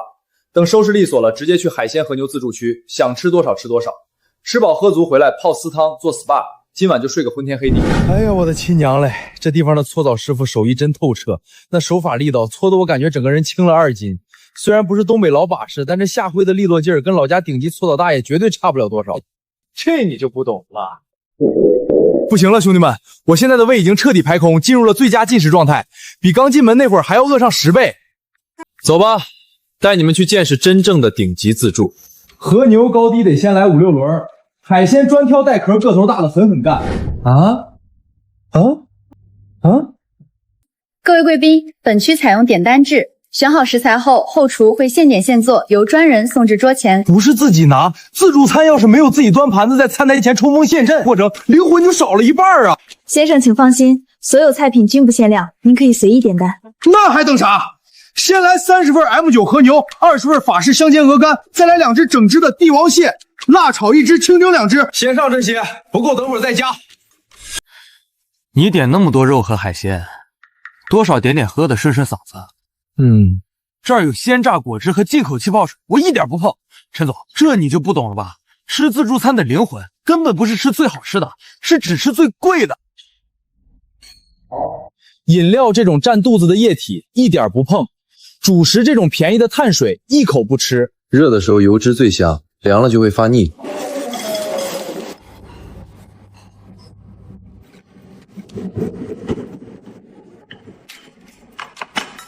看着没，就是这么吃，不碰饮料，不碰主食，这才是对顶级食材最起码的尊重。行吧。这地方的点单制虽然没啥灵魂，但食材是真的贵，吃起来也是真的爽。消化消化，准备回包房进行下一项泡丝汤。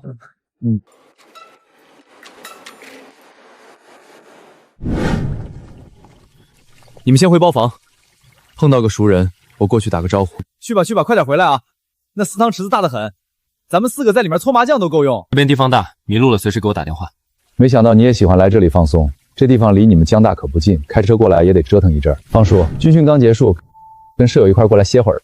军训是个苦差事，静园那边住的还习惯吗？这几天学校刚开学，还算顺畅吧？挺习惯的，房子很安静，学校那边也都是些走流程的事儿，没什么麻烦的。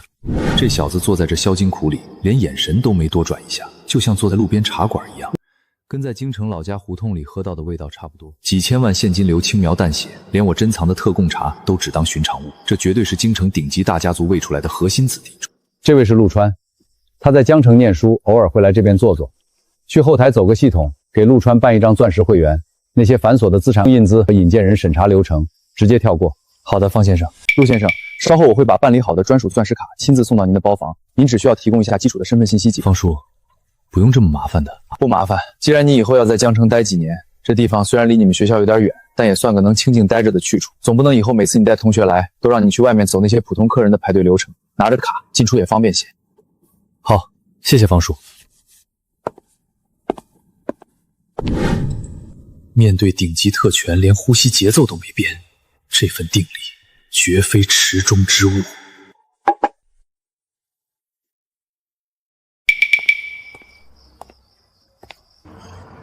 来的正好，给你介绍一下，这位你应该认识，这还是你们江城大学的校长呢。老方啊，你还是第一次这么郑重其事的给我介绍年轻人，你该不会是想把手伸到我们学校里面吧？不过今天这位看着倒不像是个刚入学的新生，看着这沉得住气的气度，倒像是上级派下来视察我们学校迎新工作的年轻干部。校长好，大一金融一班陆川。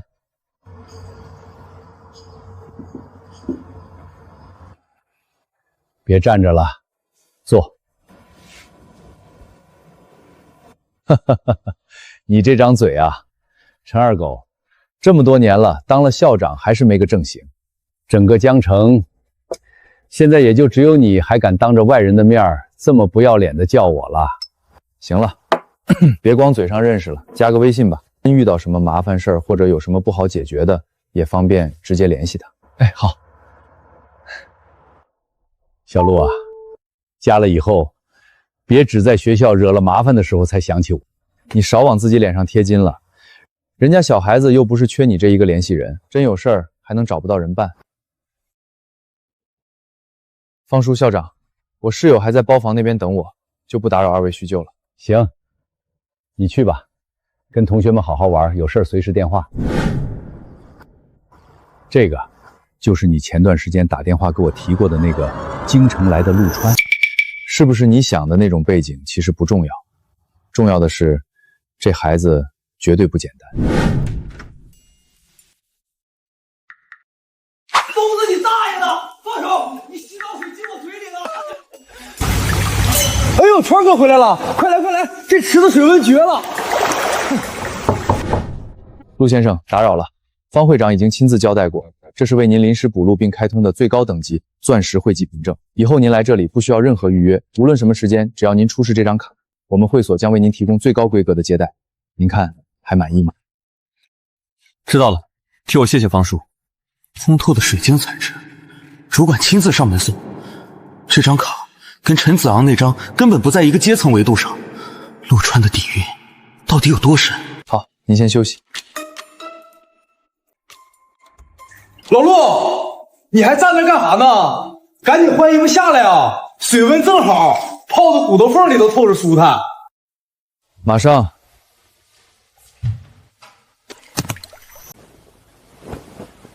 我去，老陆，你这身上可以啊！平时看你穿着衣服不显山不露水的，我还以为你是个白面书生呢。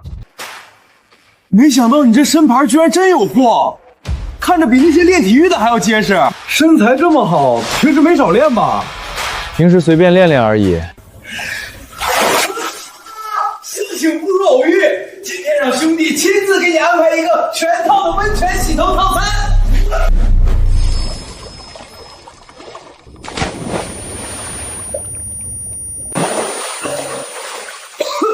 我操，老陆，你这反应也太邪门了吧！我都没看见你是怎么出手的。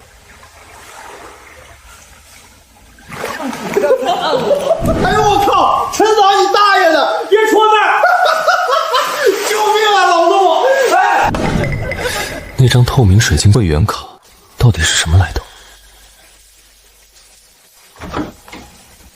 打扰一下，我想请问咱们水会的会员等级具体是怎么划分的？先生您好，我们会所的会籍由低到高分为黄金、铂金、黑金和钻石4个等级。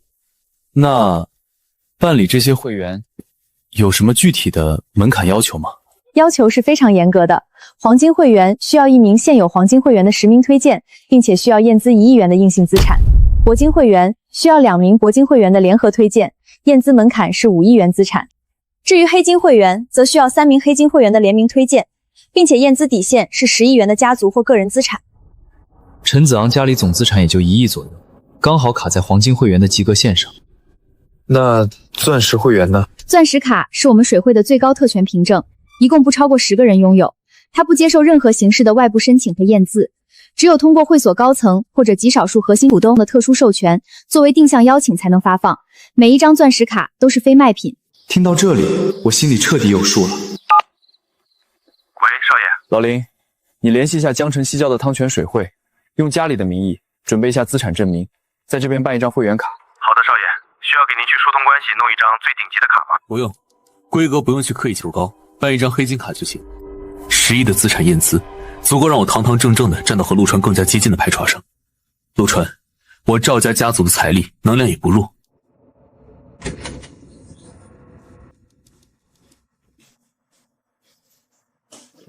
我不行了，我感觉我现在的心跳都有180，太奶都在天上跟我招手了。但这地方的电证区是真他妈带劲啊！那显示器，那刷新率，那机械键盘敲起来的手感，我感觉我左耳的盲僧直接被注入了灵魂。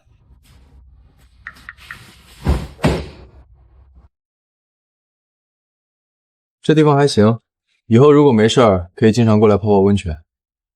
好，陈子昂，结账。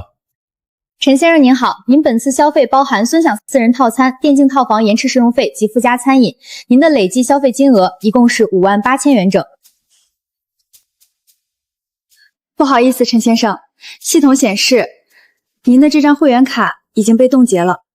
是不是你们的机器出问题了？赶紧的，我们还赶着回去。陈先生，系统显示确实是冻结状态。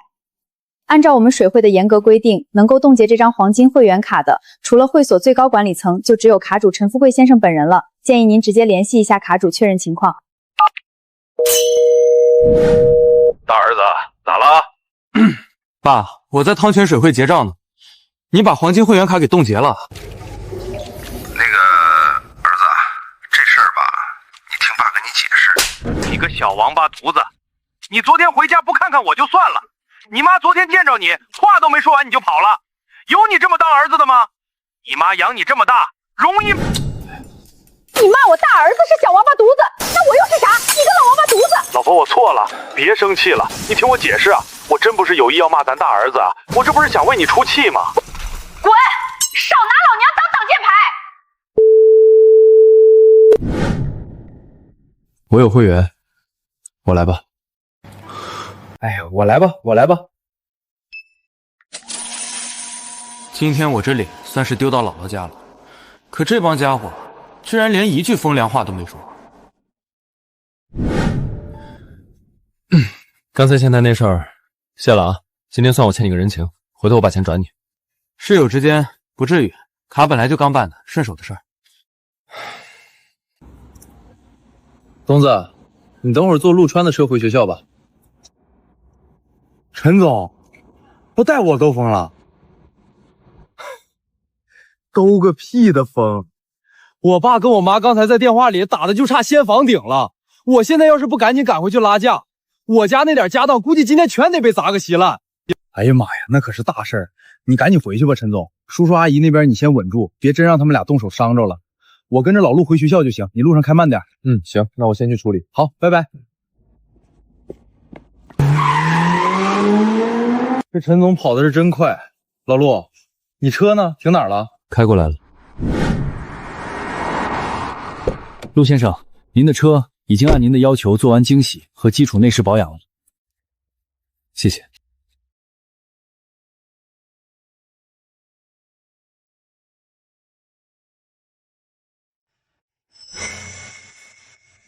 你小子藏的是真够深的啊！二手代步车而已，刚好碰见合适的就买来开开了。你快拉倒吧你！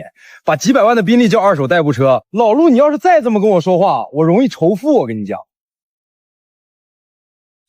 这车后排挺挤的，你俩谁坐副驾驶？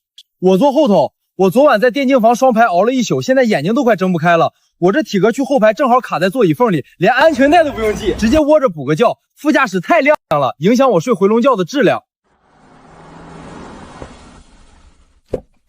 老陆，你这车除了后排真他妈挤之外，隔音是真没话说。我这一觉眯得贼香。回去接着睡。我操！你昨晚看见5栋楼下那辆车没？朋友圈都刷爆了，纯白色的宾利欧陆 GT。你没看那车牌吗？江 A54321，这种顺子连号，在江城就算你有钱都不一定拿得到。这这绝对是咱们这届新生里藏着个逆天的富二代啊！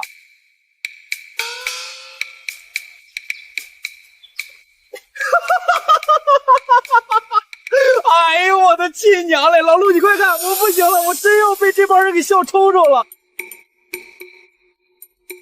江大新生的想象力确实比我预期的要丰富得多。车主本人如果看见这些基建邀请，心里应该不会太高兴。前世拼命装富二代，沦为小丑；这一世什么都没装，全校却自己炸了。当一个人不再去刻意活给别人看的时候，别人反而越看越觉得你高不可攀。走吧，快迟到了。哎，让一让，让一让。陈总，你昨晚没事吧？是不是被老爸老妈揍了？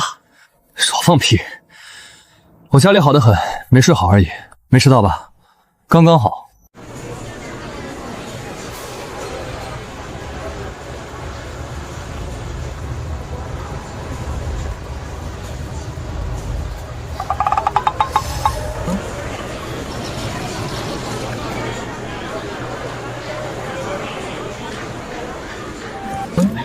你们看见没？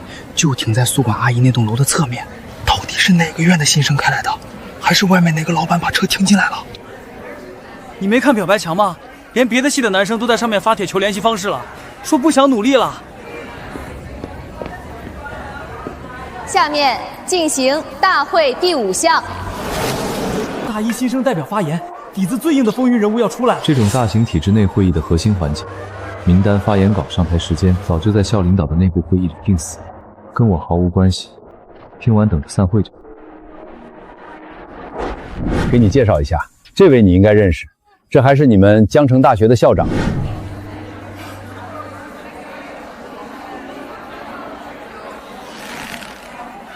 这老头不会是想借着这个场合，不动声色地阴我一把吧？接下来有请本届大一新生代表金融一班陆川同学上台发言。新生代表名单早该定版，唯一的解释是陈校长动用最高权限，强行给我砸出个位置。这老头不仅阴了我一手，还阴得光明正大，这是一场突击考试。我靠，你小子藏得真深啊！能让校方高层直接空降，陆川背后的能量绝对深不可测。吃苍蝇馆子都要 A， 开2手破车，这样一个底层穷酸，凭什么空降发言席？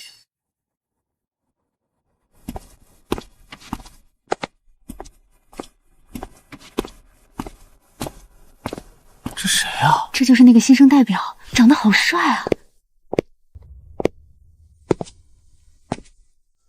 各位老师，各位同学，上午好，我是陆川。站在这个台上，对我来说也是个意外。开学这段时间，我听到最多的话题是大家在讨论以后要加入什么社团，要怎么规划人脉，要在这个校园里给自己打造一个什么样的人设。很多人觉得大学是一个重新包装自己的名利场，只要你穿得足够光鲜，认识的人足够多，在这个圈子里显得足够合群，你就是一个优秀的人。但这其实是最没意义的一件事。与其把精力花在怎么挤进别人的圈子，不如先把自己的日子过好。真正的优秀，从来不是站在别人的头上去展示优越感，而是先学会把你自己活成一个不管放在哪里都绝对可靠的。谢谢大家。我的个乖乖，老陆这嘴是开过光吗？一句大话没有，硬是把我都听得热血沸腾的。如果是我被毫无准备的推上台，连科巴都不打讲出这番话，绝对不可能。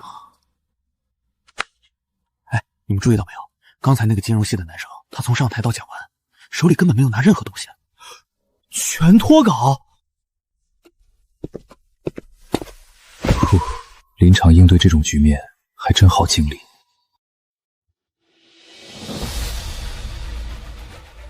各位同学，我是江城大学的校长陈松年。刚才陆川同学的发言讲得很实在，不过我在这里得向大家也向陆川同学坦白一件事，我今天给陆川同学开了一个小玩笑。这次的新生代表名单学校早就定好了，但是我特意交代了相关负责的老师，有意没有提前去通知陆川同学。连发言稿都没拿，他刚才是被校长临时点名硬加上台的。走上台就几十秒，那套逻辑严密的发言全凭临场反应，这含金量也太吓人了。我这么做只是想看看我们江大招进来的年轻人，在面对突发状况，在完全没有准备的时候，到底能不能接得住这个场子，能不能稳得住自己。现在看来，他交出了一份很不错的答卷。真正的大学不是一所让你们继续背诵标准答案的加工厂，生活里不可能永远有提前发给你的台本。学校看重你们的高考成绩，但我们更看重一个年轻人在关键时刻的定力、表达以及分寸。希望大家在未来的4年里都能学会把日子过顺，把事情做好。今天的新生大会到此结束，大家按照各学院的安排有序退场。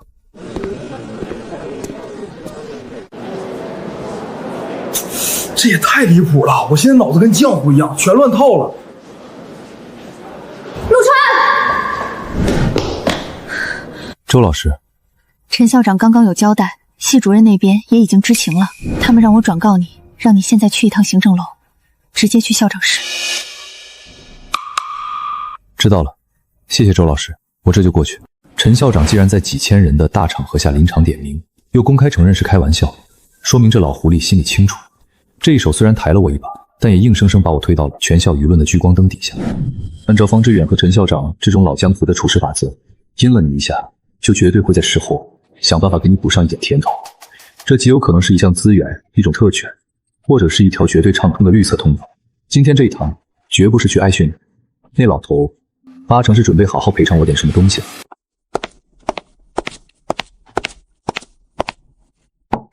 请进。小川，坐。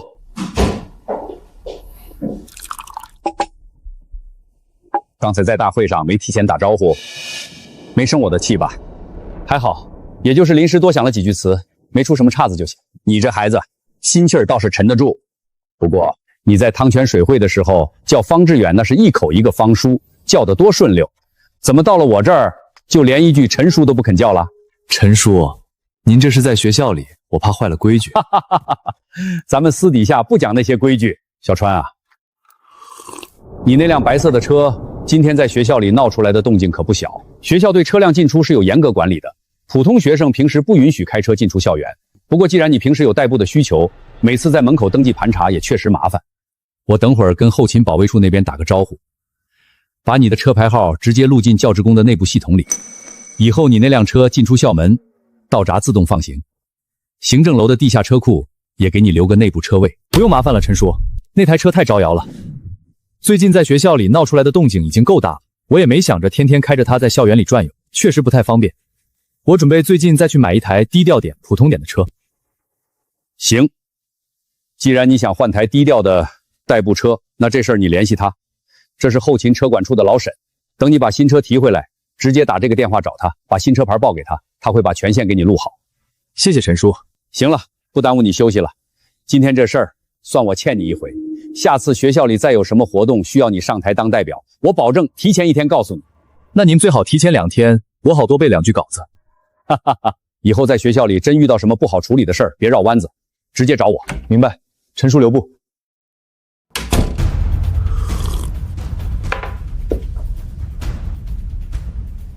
老方，你这看人的眼光倒是一点没老啊。怎么，人见过了？这孩子，我今天算是看明白了。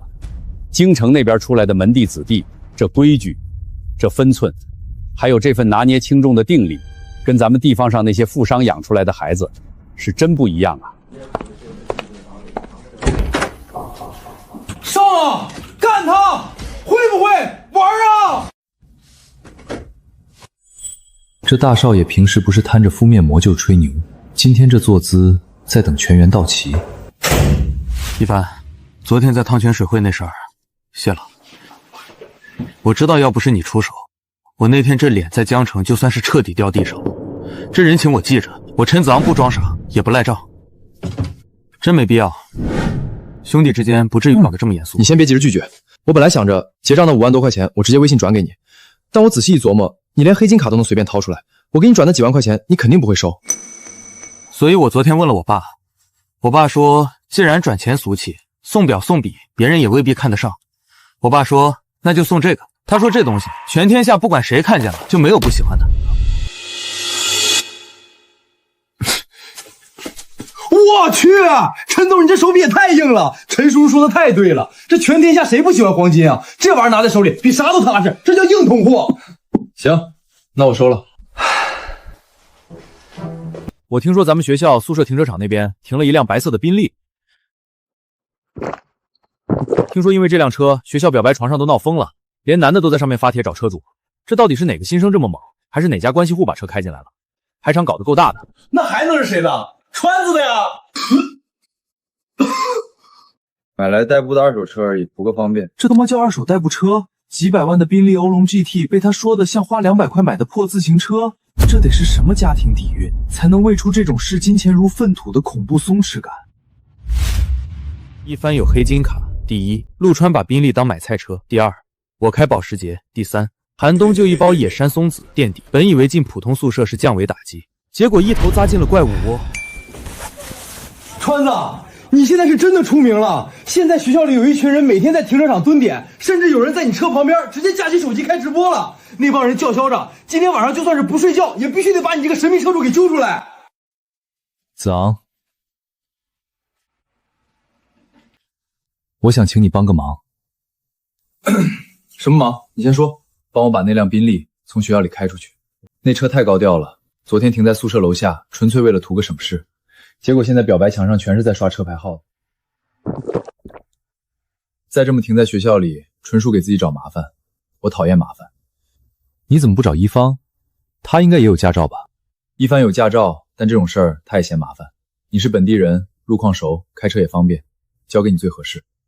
也没什么，你富二代的身份是真的，家里又不是买不起宾利，只不过现阶段家里人不想给你那么多张扬的预算，怕你太高调罢了。而且挪车只是一半，我已经买了一台新车，是一辆适合在江大日常开的车。今天我还得去一趟车管所上牌，我想请你陪我走一趟，把牌子上了，然后再一起回学校。行，这事交给我，我在后街的路口等你。OK， 你先去，我收拾一下。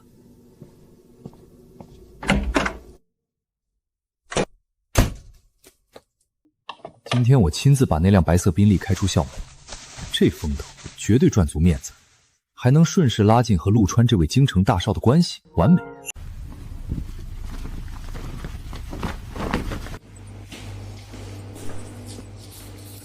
帮陆川去挪那辆宾利欧陆 GT， 万一被人看到穿大裤衩坐进几百万的豪车里，那不是低调，那是对这辆车的侮辱。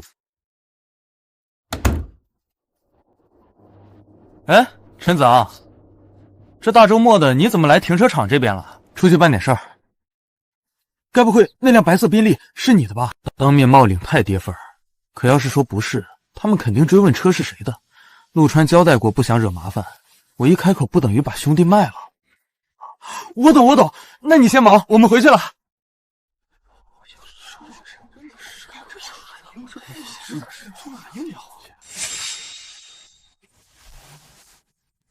麻烦让让，我要出去。哥们儿，这车是你的？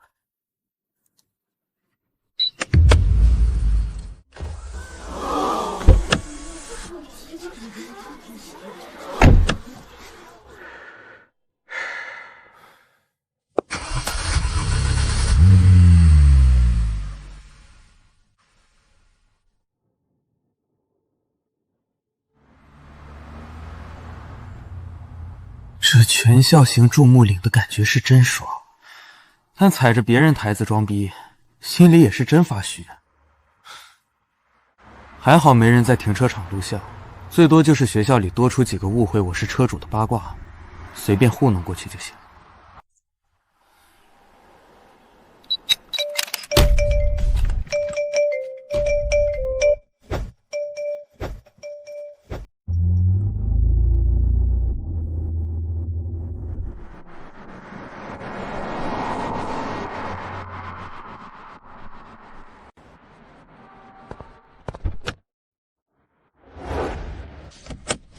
久等了。没事儿，我也刚开出来没多久。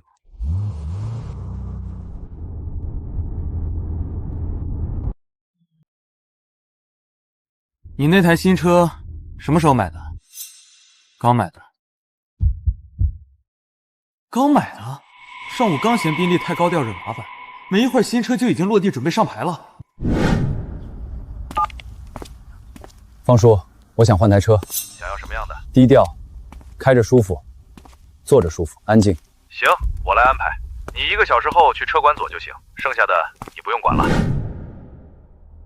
既然嫌宾利高调，又要日常代步，新车定位多半会往下落，顶多就是换成奔驰 E 型、宝马5系或者奥迪 A6L， 这已经是极大的收敛。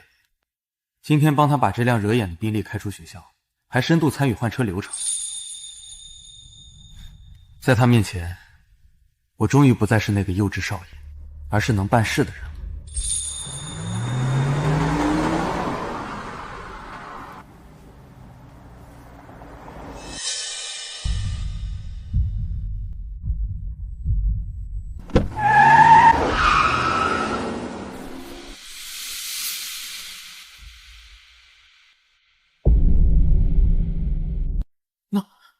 那根本不是几十万的奔驰 E 级或奥迪 A6。我刚才在车里自作聪明的推演，很可能又要出大问题了。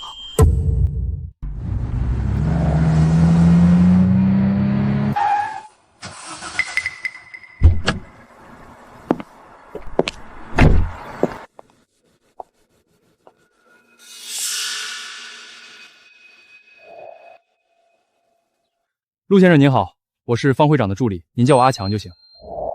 按照方会长的交代，这台车是按您的要求专门筛选出来的。这台车的外形足够普通，您平时停在江大校园里或者开在路上，绝对不会引起任何不必要的关注，非常低调。全车做了最顶级的双层隔音处理，底盘的滤震系统也经过了专门的调教，开起来很平顺。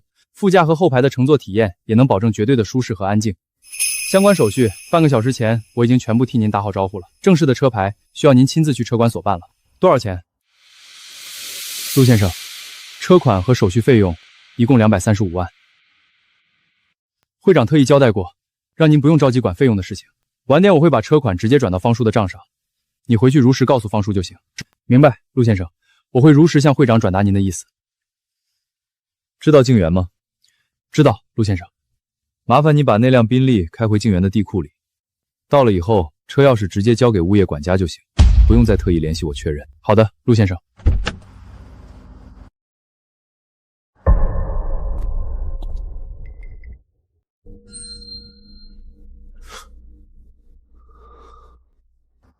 先生，麻烦车钥匙交给我。谢谢。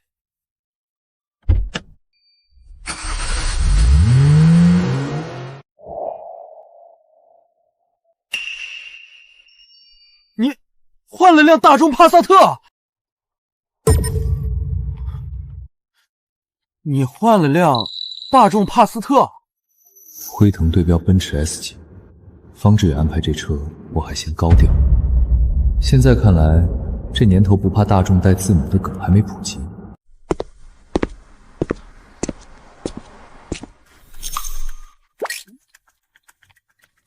哦，我懂了。大众标底下带字母，绝对是顶配进口版，估摸着叫帕萨特 Pro Max 顶配皇帝版。别研究了，先去办手续吧。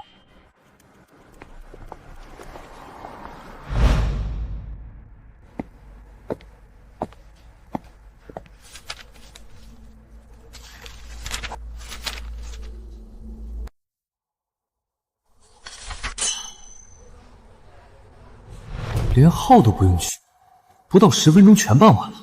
他这背景到底多深？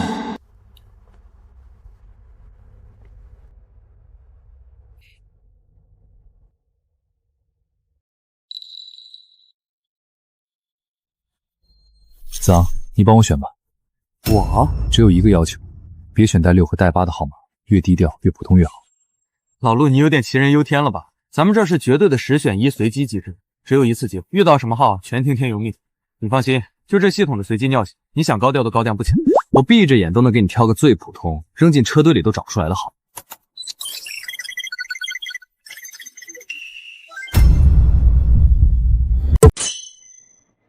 大哥，你跟我说低调，你看这破系统给的都是些什么玩意儿？你以为这是我故意挑的吗？这是系统强制给的10个选项，全是6和8。那你帮我在里面挑个最低调的。你让我怎么挑？江 A 88886这牌子挂出去，人家会认为你是刚从矿里挖完煤出来的老板。江 A 66668更离谱，看着就像开夜总会的暴发户。你告诉我，这10个号牌里哪个跟低调沾边？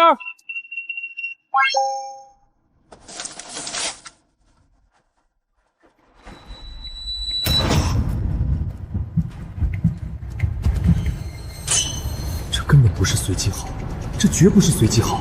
这分明是从递交身份证那一刻起，就在更高层被死死安排好的特权。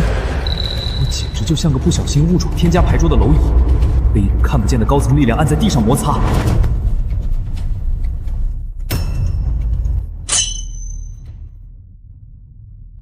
方会长这人情给的太重了，明明想低调，结果弄来个比连号还惹眼的关系车牌。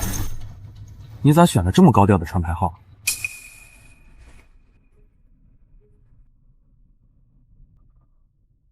累了，毁灭吧。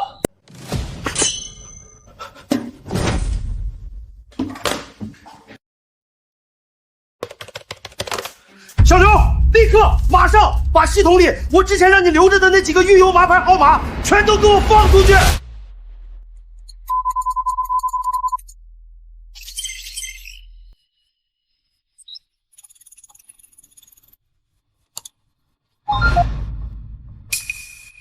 小张，我不管你用什么办法，让你放你就放，不要问为什么，马上给我处理掉，1秒钟都不能多留。包所，那只能改写超时自动分配的系统故障，只要有用户超时，系统就会无视候选号，直接把江 A 00006硬塞过去。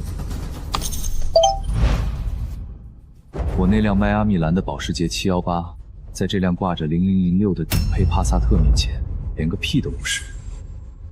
我居然还想在他面前展示人脉，我们根本就不在一个世界里。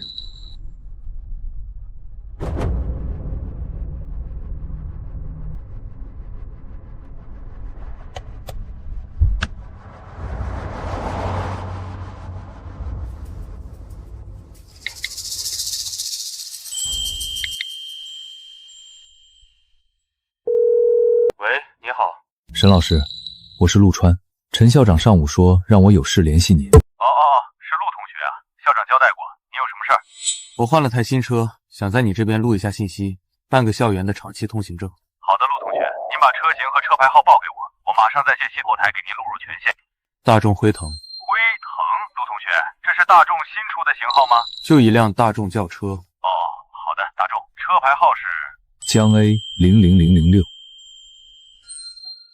沈老师，您刚才说的车牌号是江 A 4个01个6。对。好的，陆同学，我明白了。您的车辆信息，我现在就注入学校的最高权限通行系统。1分钟后，您这辆车在江大的所有校区，包括几个不对外开放的家属区和内部通道，都可以24小时无障碍通行。那陆同学，您平时在学校车子打算停放在哪个位置？离经管楼的教学楼近一点，别太麻烦就行。这个您放心，陈校长之前专门交代过，让我给您在行政楼的地下车库里预留一个最方便的固定车位。沈老师，还没挂吧？在的，陆同学，您还有什么吩咐？方便的话，再帮我一个朋友也办个校园的长期通行证吧。可以的，陆同学。车牌号江 A NB945，保时捷718。记下了，马上办好。那就麻烦沈老师了。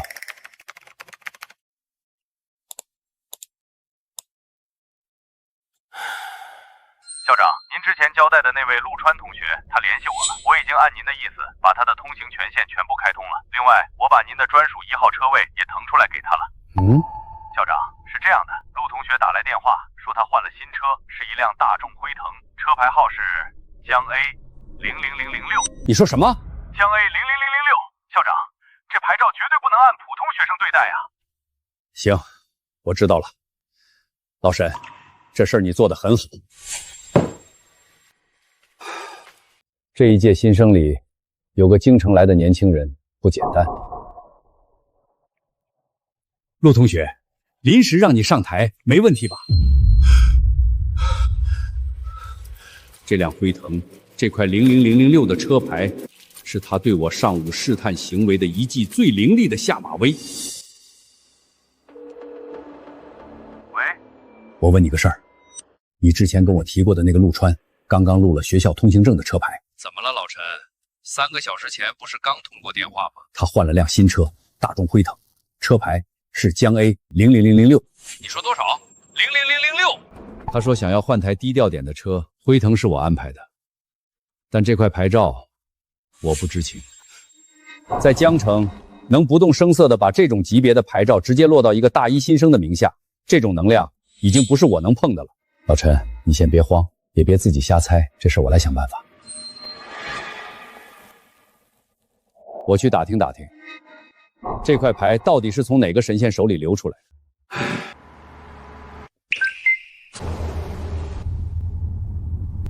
江 A 00006，只要挂上这块牌，一切比较都是笑话。但我那辆718终于有长期通行证了，以后也是有编制的车了。这位置是真方便，离电梯最近，车位还宽，以后停这儿省事多了。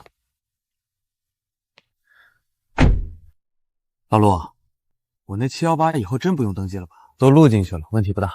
那就舒服了。你不知道，我之前最烦的就是开车回学校还得停外面，车是有了，结果学校不让进，那感觉就跟裤子都脱了，结果没网一样，特别难受。现在好了，以后我那718也有正式身份了。你会不会玩啊？我服了，你这波也能送？回来了，回来了。出去一趟，回来跟被人下了降头似的。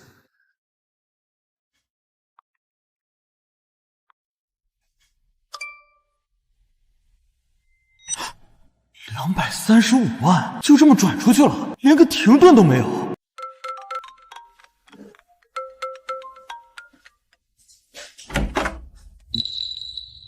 方叔，小川，没打扰你休息吧？车开着感觉怎么样？挺好，车已经顺利上好牌了，刚开回学校。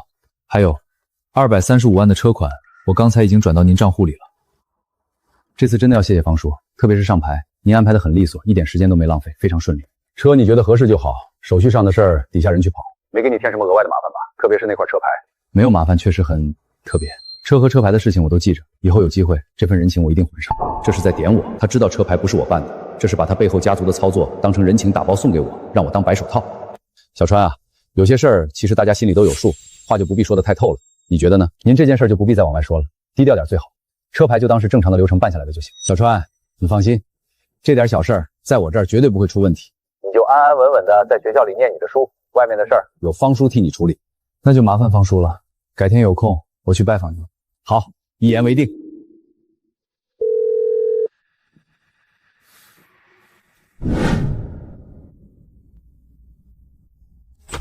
兄弟们，明天正式上课了，今晚不得好好整一下？开学到现在，咱们宿舍还没一起喝过酒。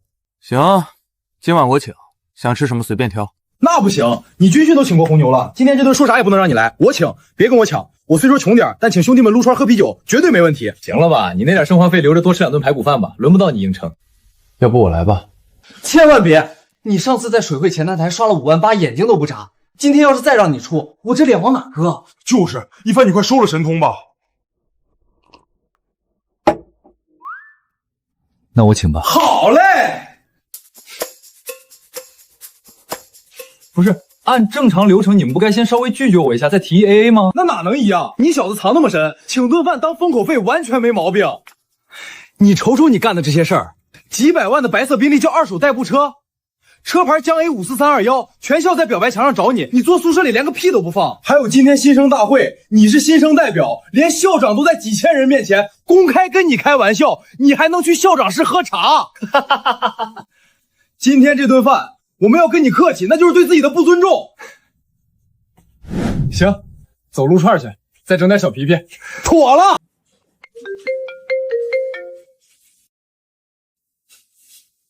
老舅，大晚上干哈呢？军训结束了吧？刚结束2天，不累，吃的行，没人欺负我，舍友都挺照顾我。没受欺负就行。老舅给你寄了点老家的鹿肉、鹿筋和鹿羊，还单独装了2瓶自家泡的鹿血酒。你不是说舍友挺照顾你吗？拿回去给大伙分分，人家对你好，你可不能抠搜的自己啃肉，给咱东北人丢脸。知道了，老舅，我等会儿就分。还有件事你听好了，你岁数轻的鹿血酒少喝点，更别喝完仗着那点邪火，在外头给老子乱整。要是让我知道你在外头瞎走，给老韩家丢脸，我就放路顶你，听见没？知道了，老舅，我不喝，肯定不乱整，您千万别放路。东子，你老舅不是挺好吗？大老远寄好吃的让咱们沾光。刚开学你还说他特意上山给你弄野山松子，多疼你啊！你咋接个电话怕成这样？弄松子的那是我二舅，二舅好。刚才打电话的是我老舅，他是干梅花鹿养殖的，老舅坏。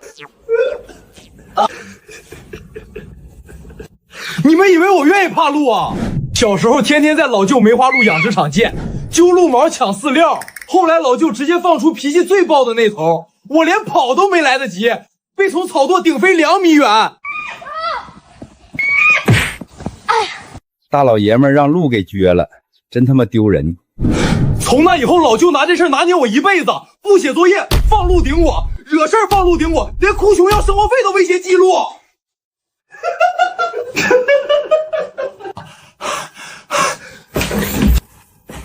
笑够没？拿快递必须都陪我去，少一个我跟你们急。走，先去你的童年阴影，拿完出去整件。老板拿件，尾号9188，寒冬。门口那个巨无霸253斤，赶紧弄走。东子，你老舅不会真寄了头活鹿吧？不能吧！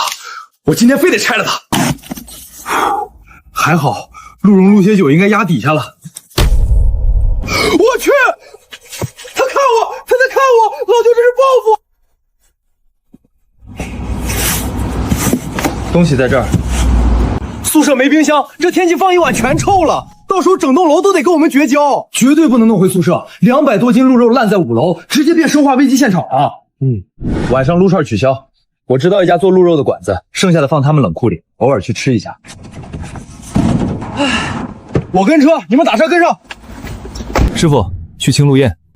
上辈子我亲眼见证这个老板从一家破馆子到加盟连锁的餐饮帝国，3年干出10亿身价，他亲自掌勺的鹿肉更是一口难求。这一次，我倒是要尝尝这未来餐饮帝国老板的拿手菜。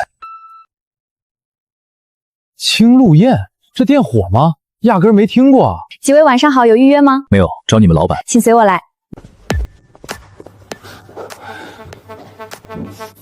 我去，这地方看着破，里面居然这么讲究。在这种地段不打招牌，要么是真牛，要么真疯了。果然，这未来餐饮大亨理解就是不一样啊。别睡了，来客人了，专门找你的。今天再黄，咱明天就卷铺盖滚蛋了。客人专门找我的，难不成是哪个懂行大佬？不是，你好歹把这全是油渍的厨师服换了再去啊。大佬，我来。怎么一群学生啊？来了，3年后的亿万级别的餐饮大亨陆德韶，现在却是濒临倒闭的饭店老板兼主厨。你的餐饮帝国，我分定了。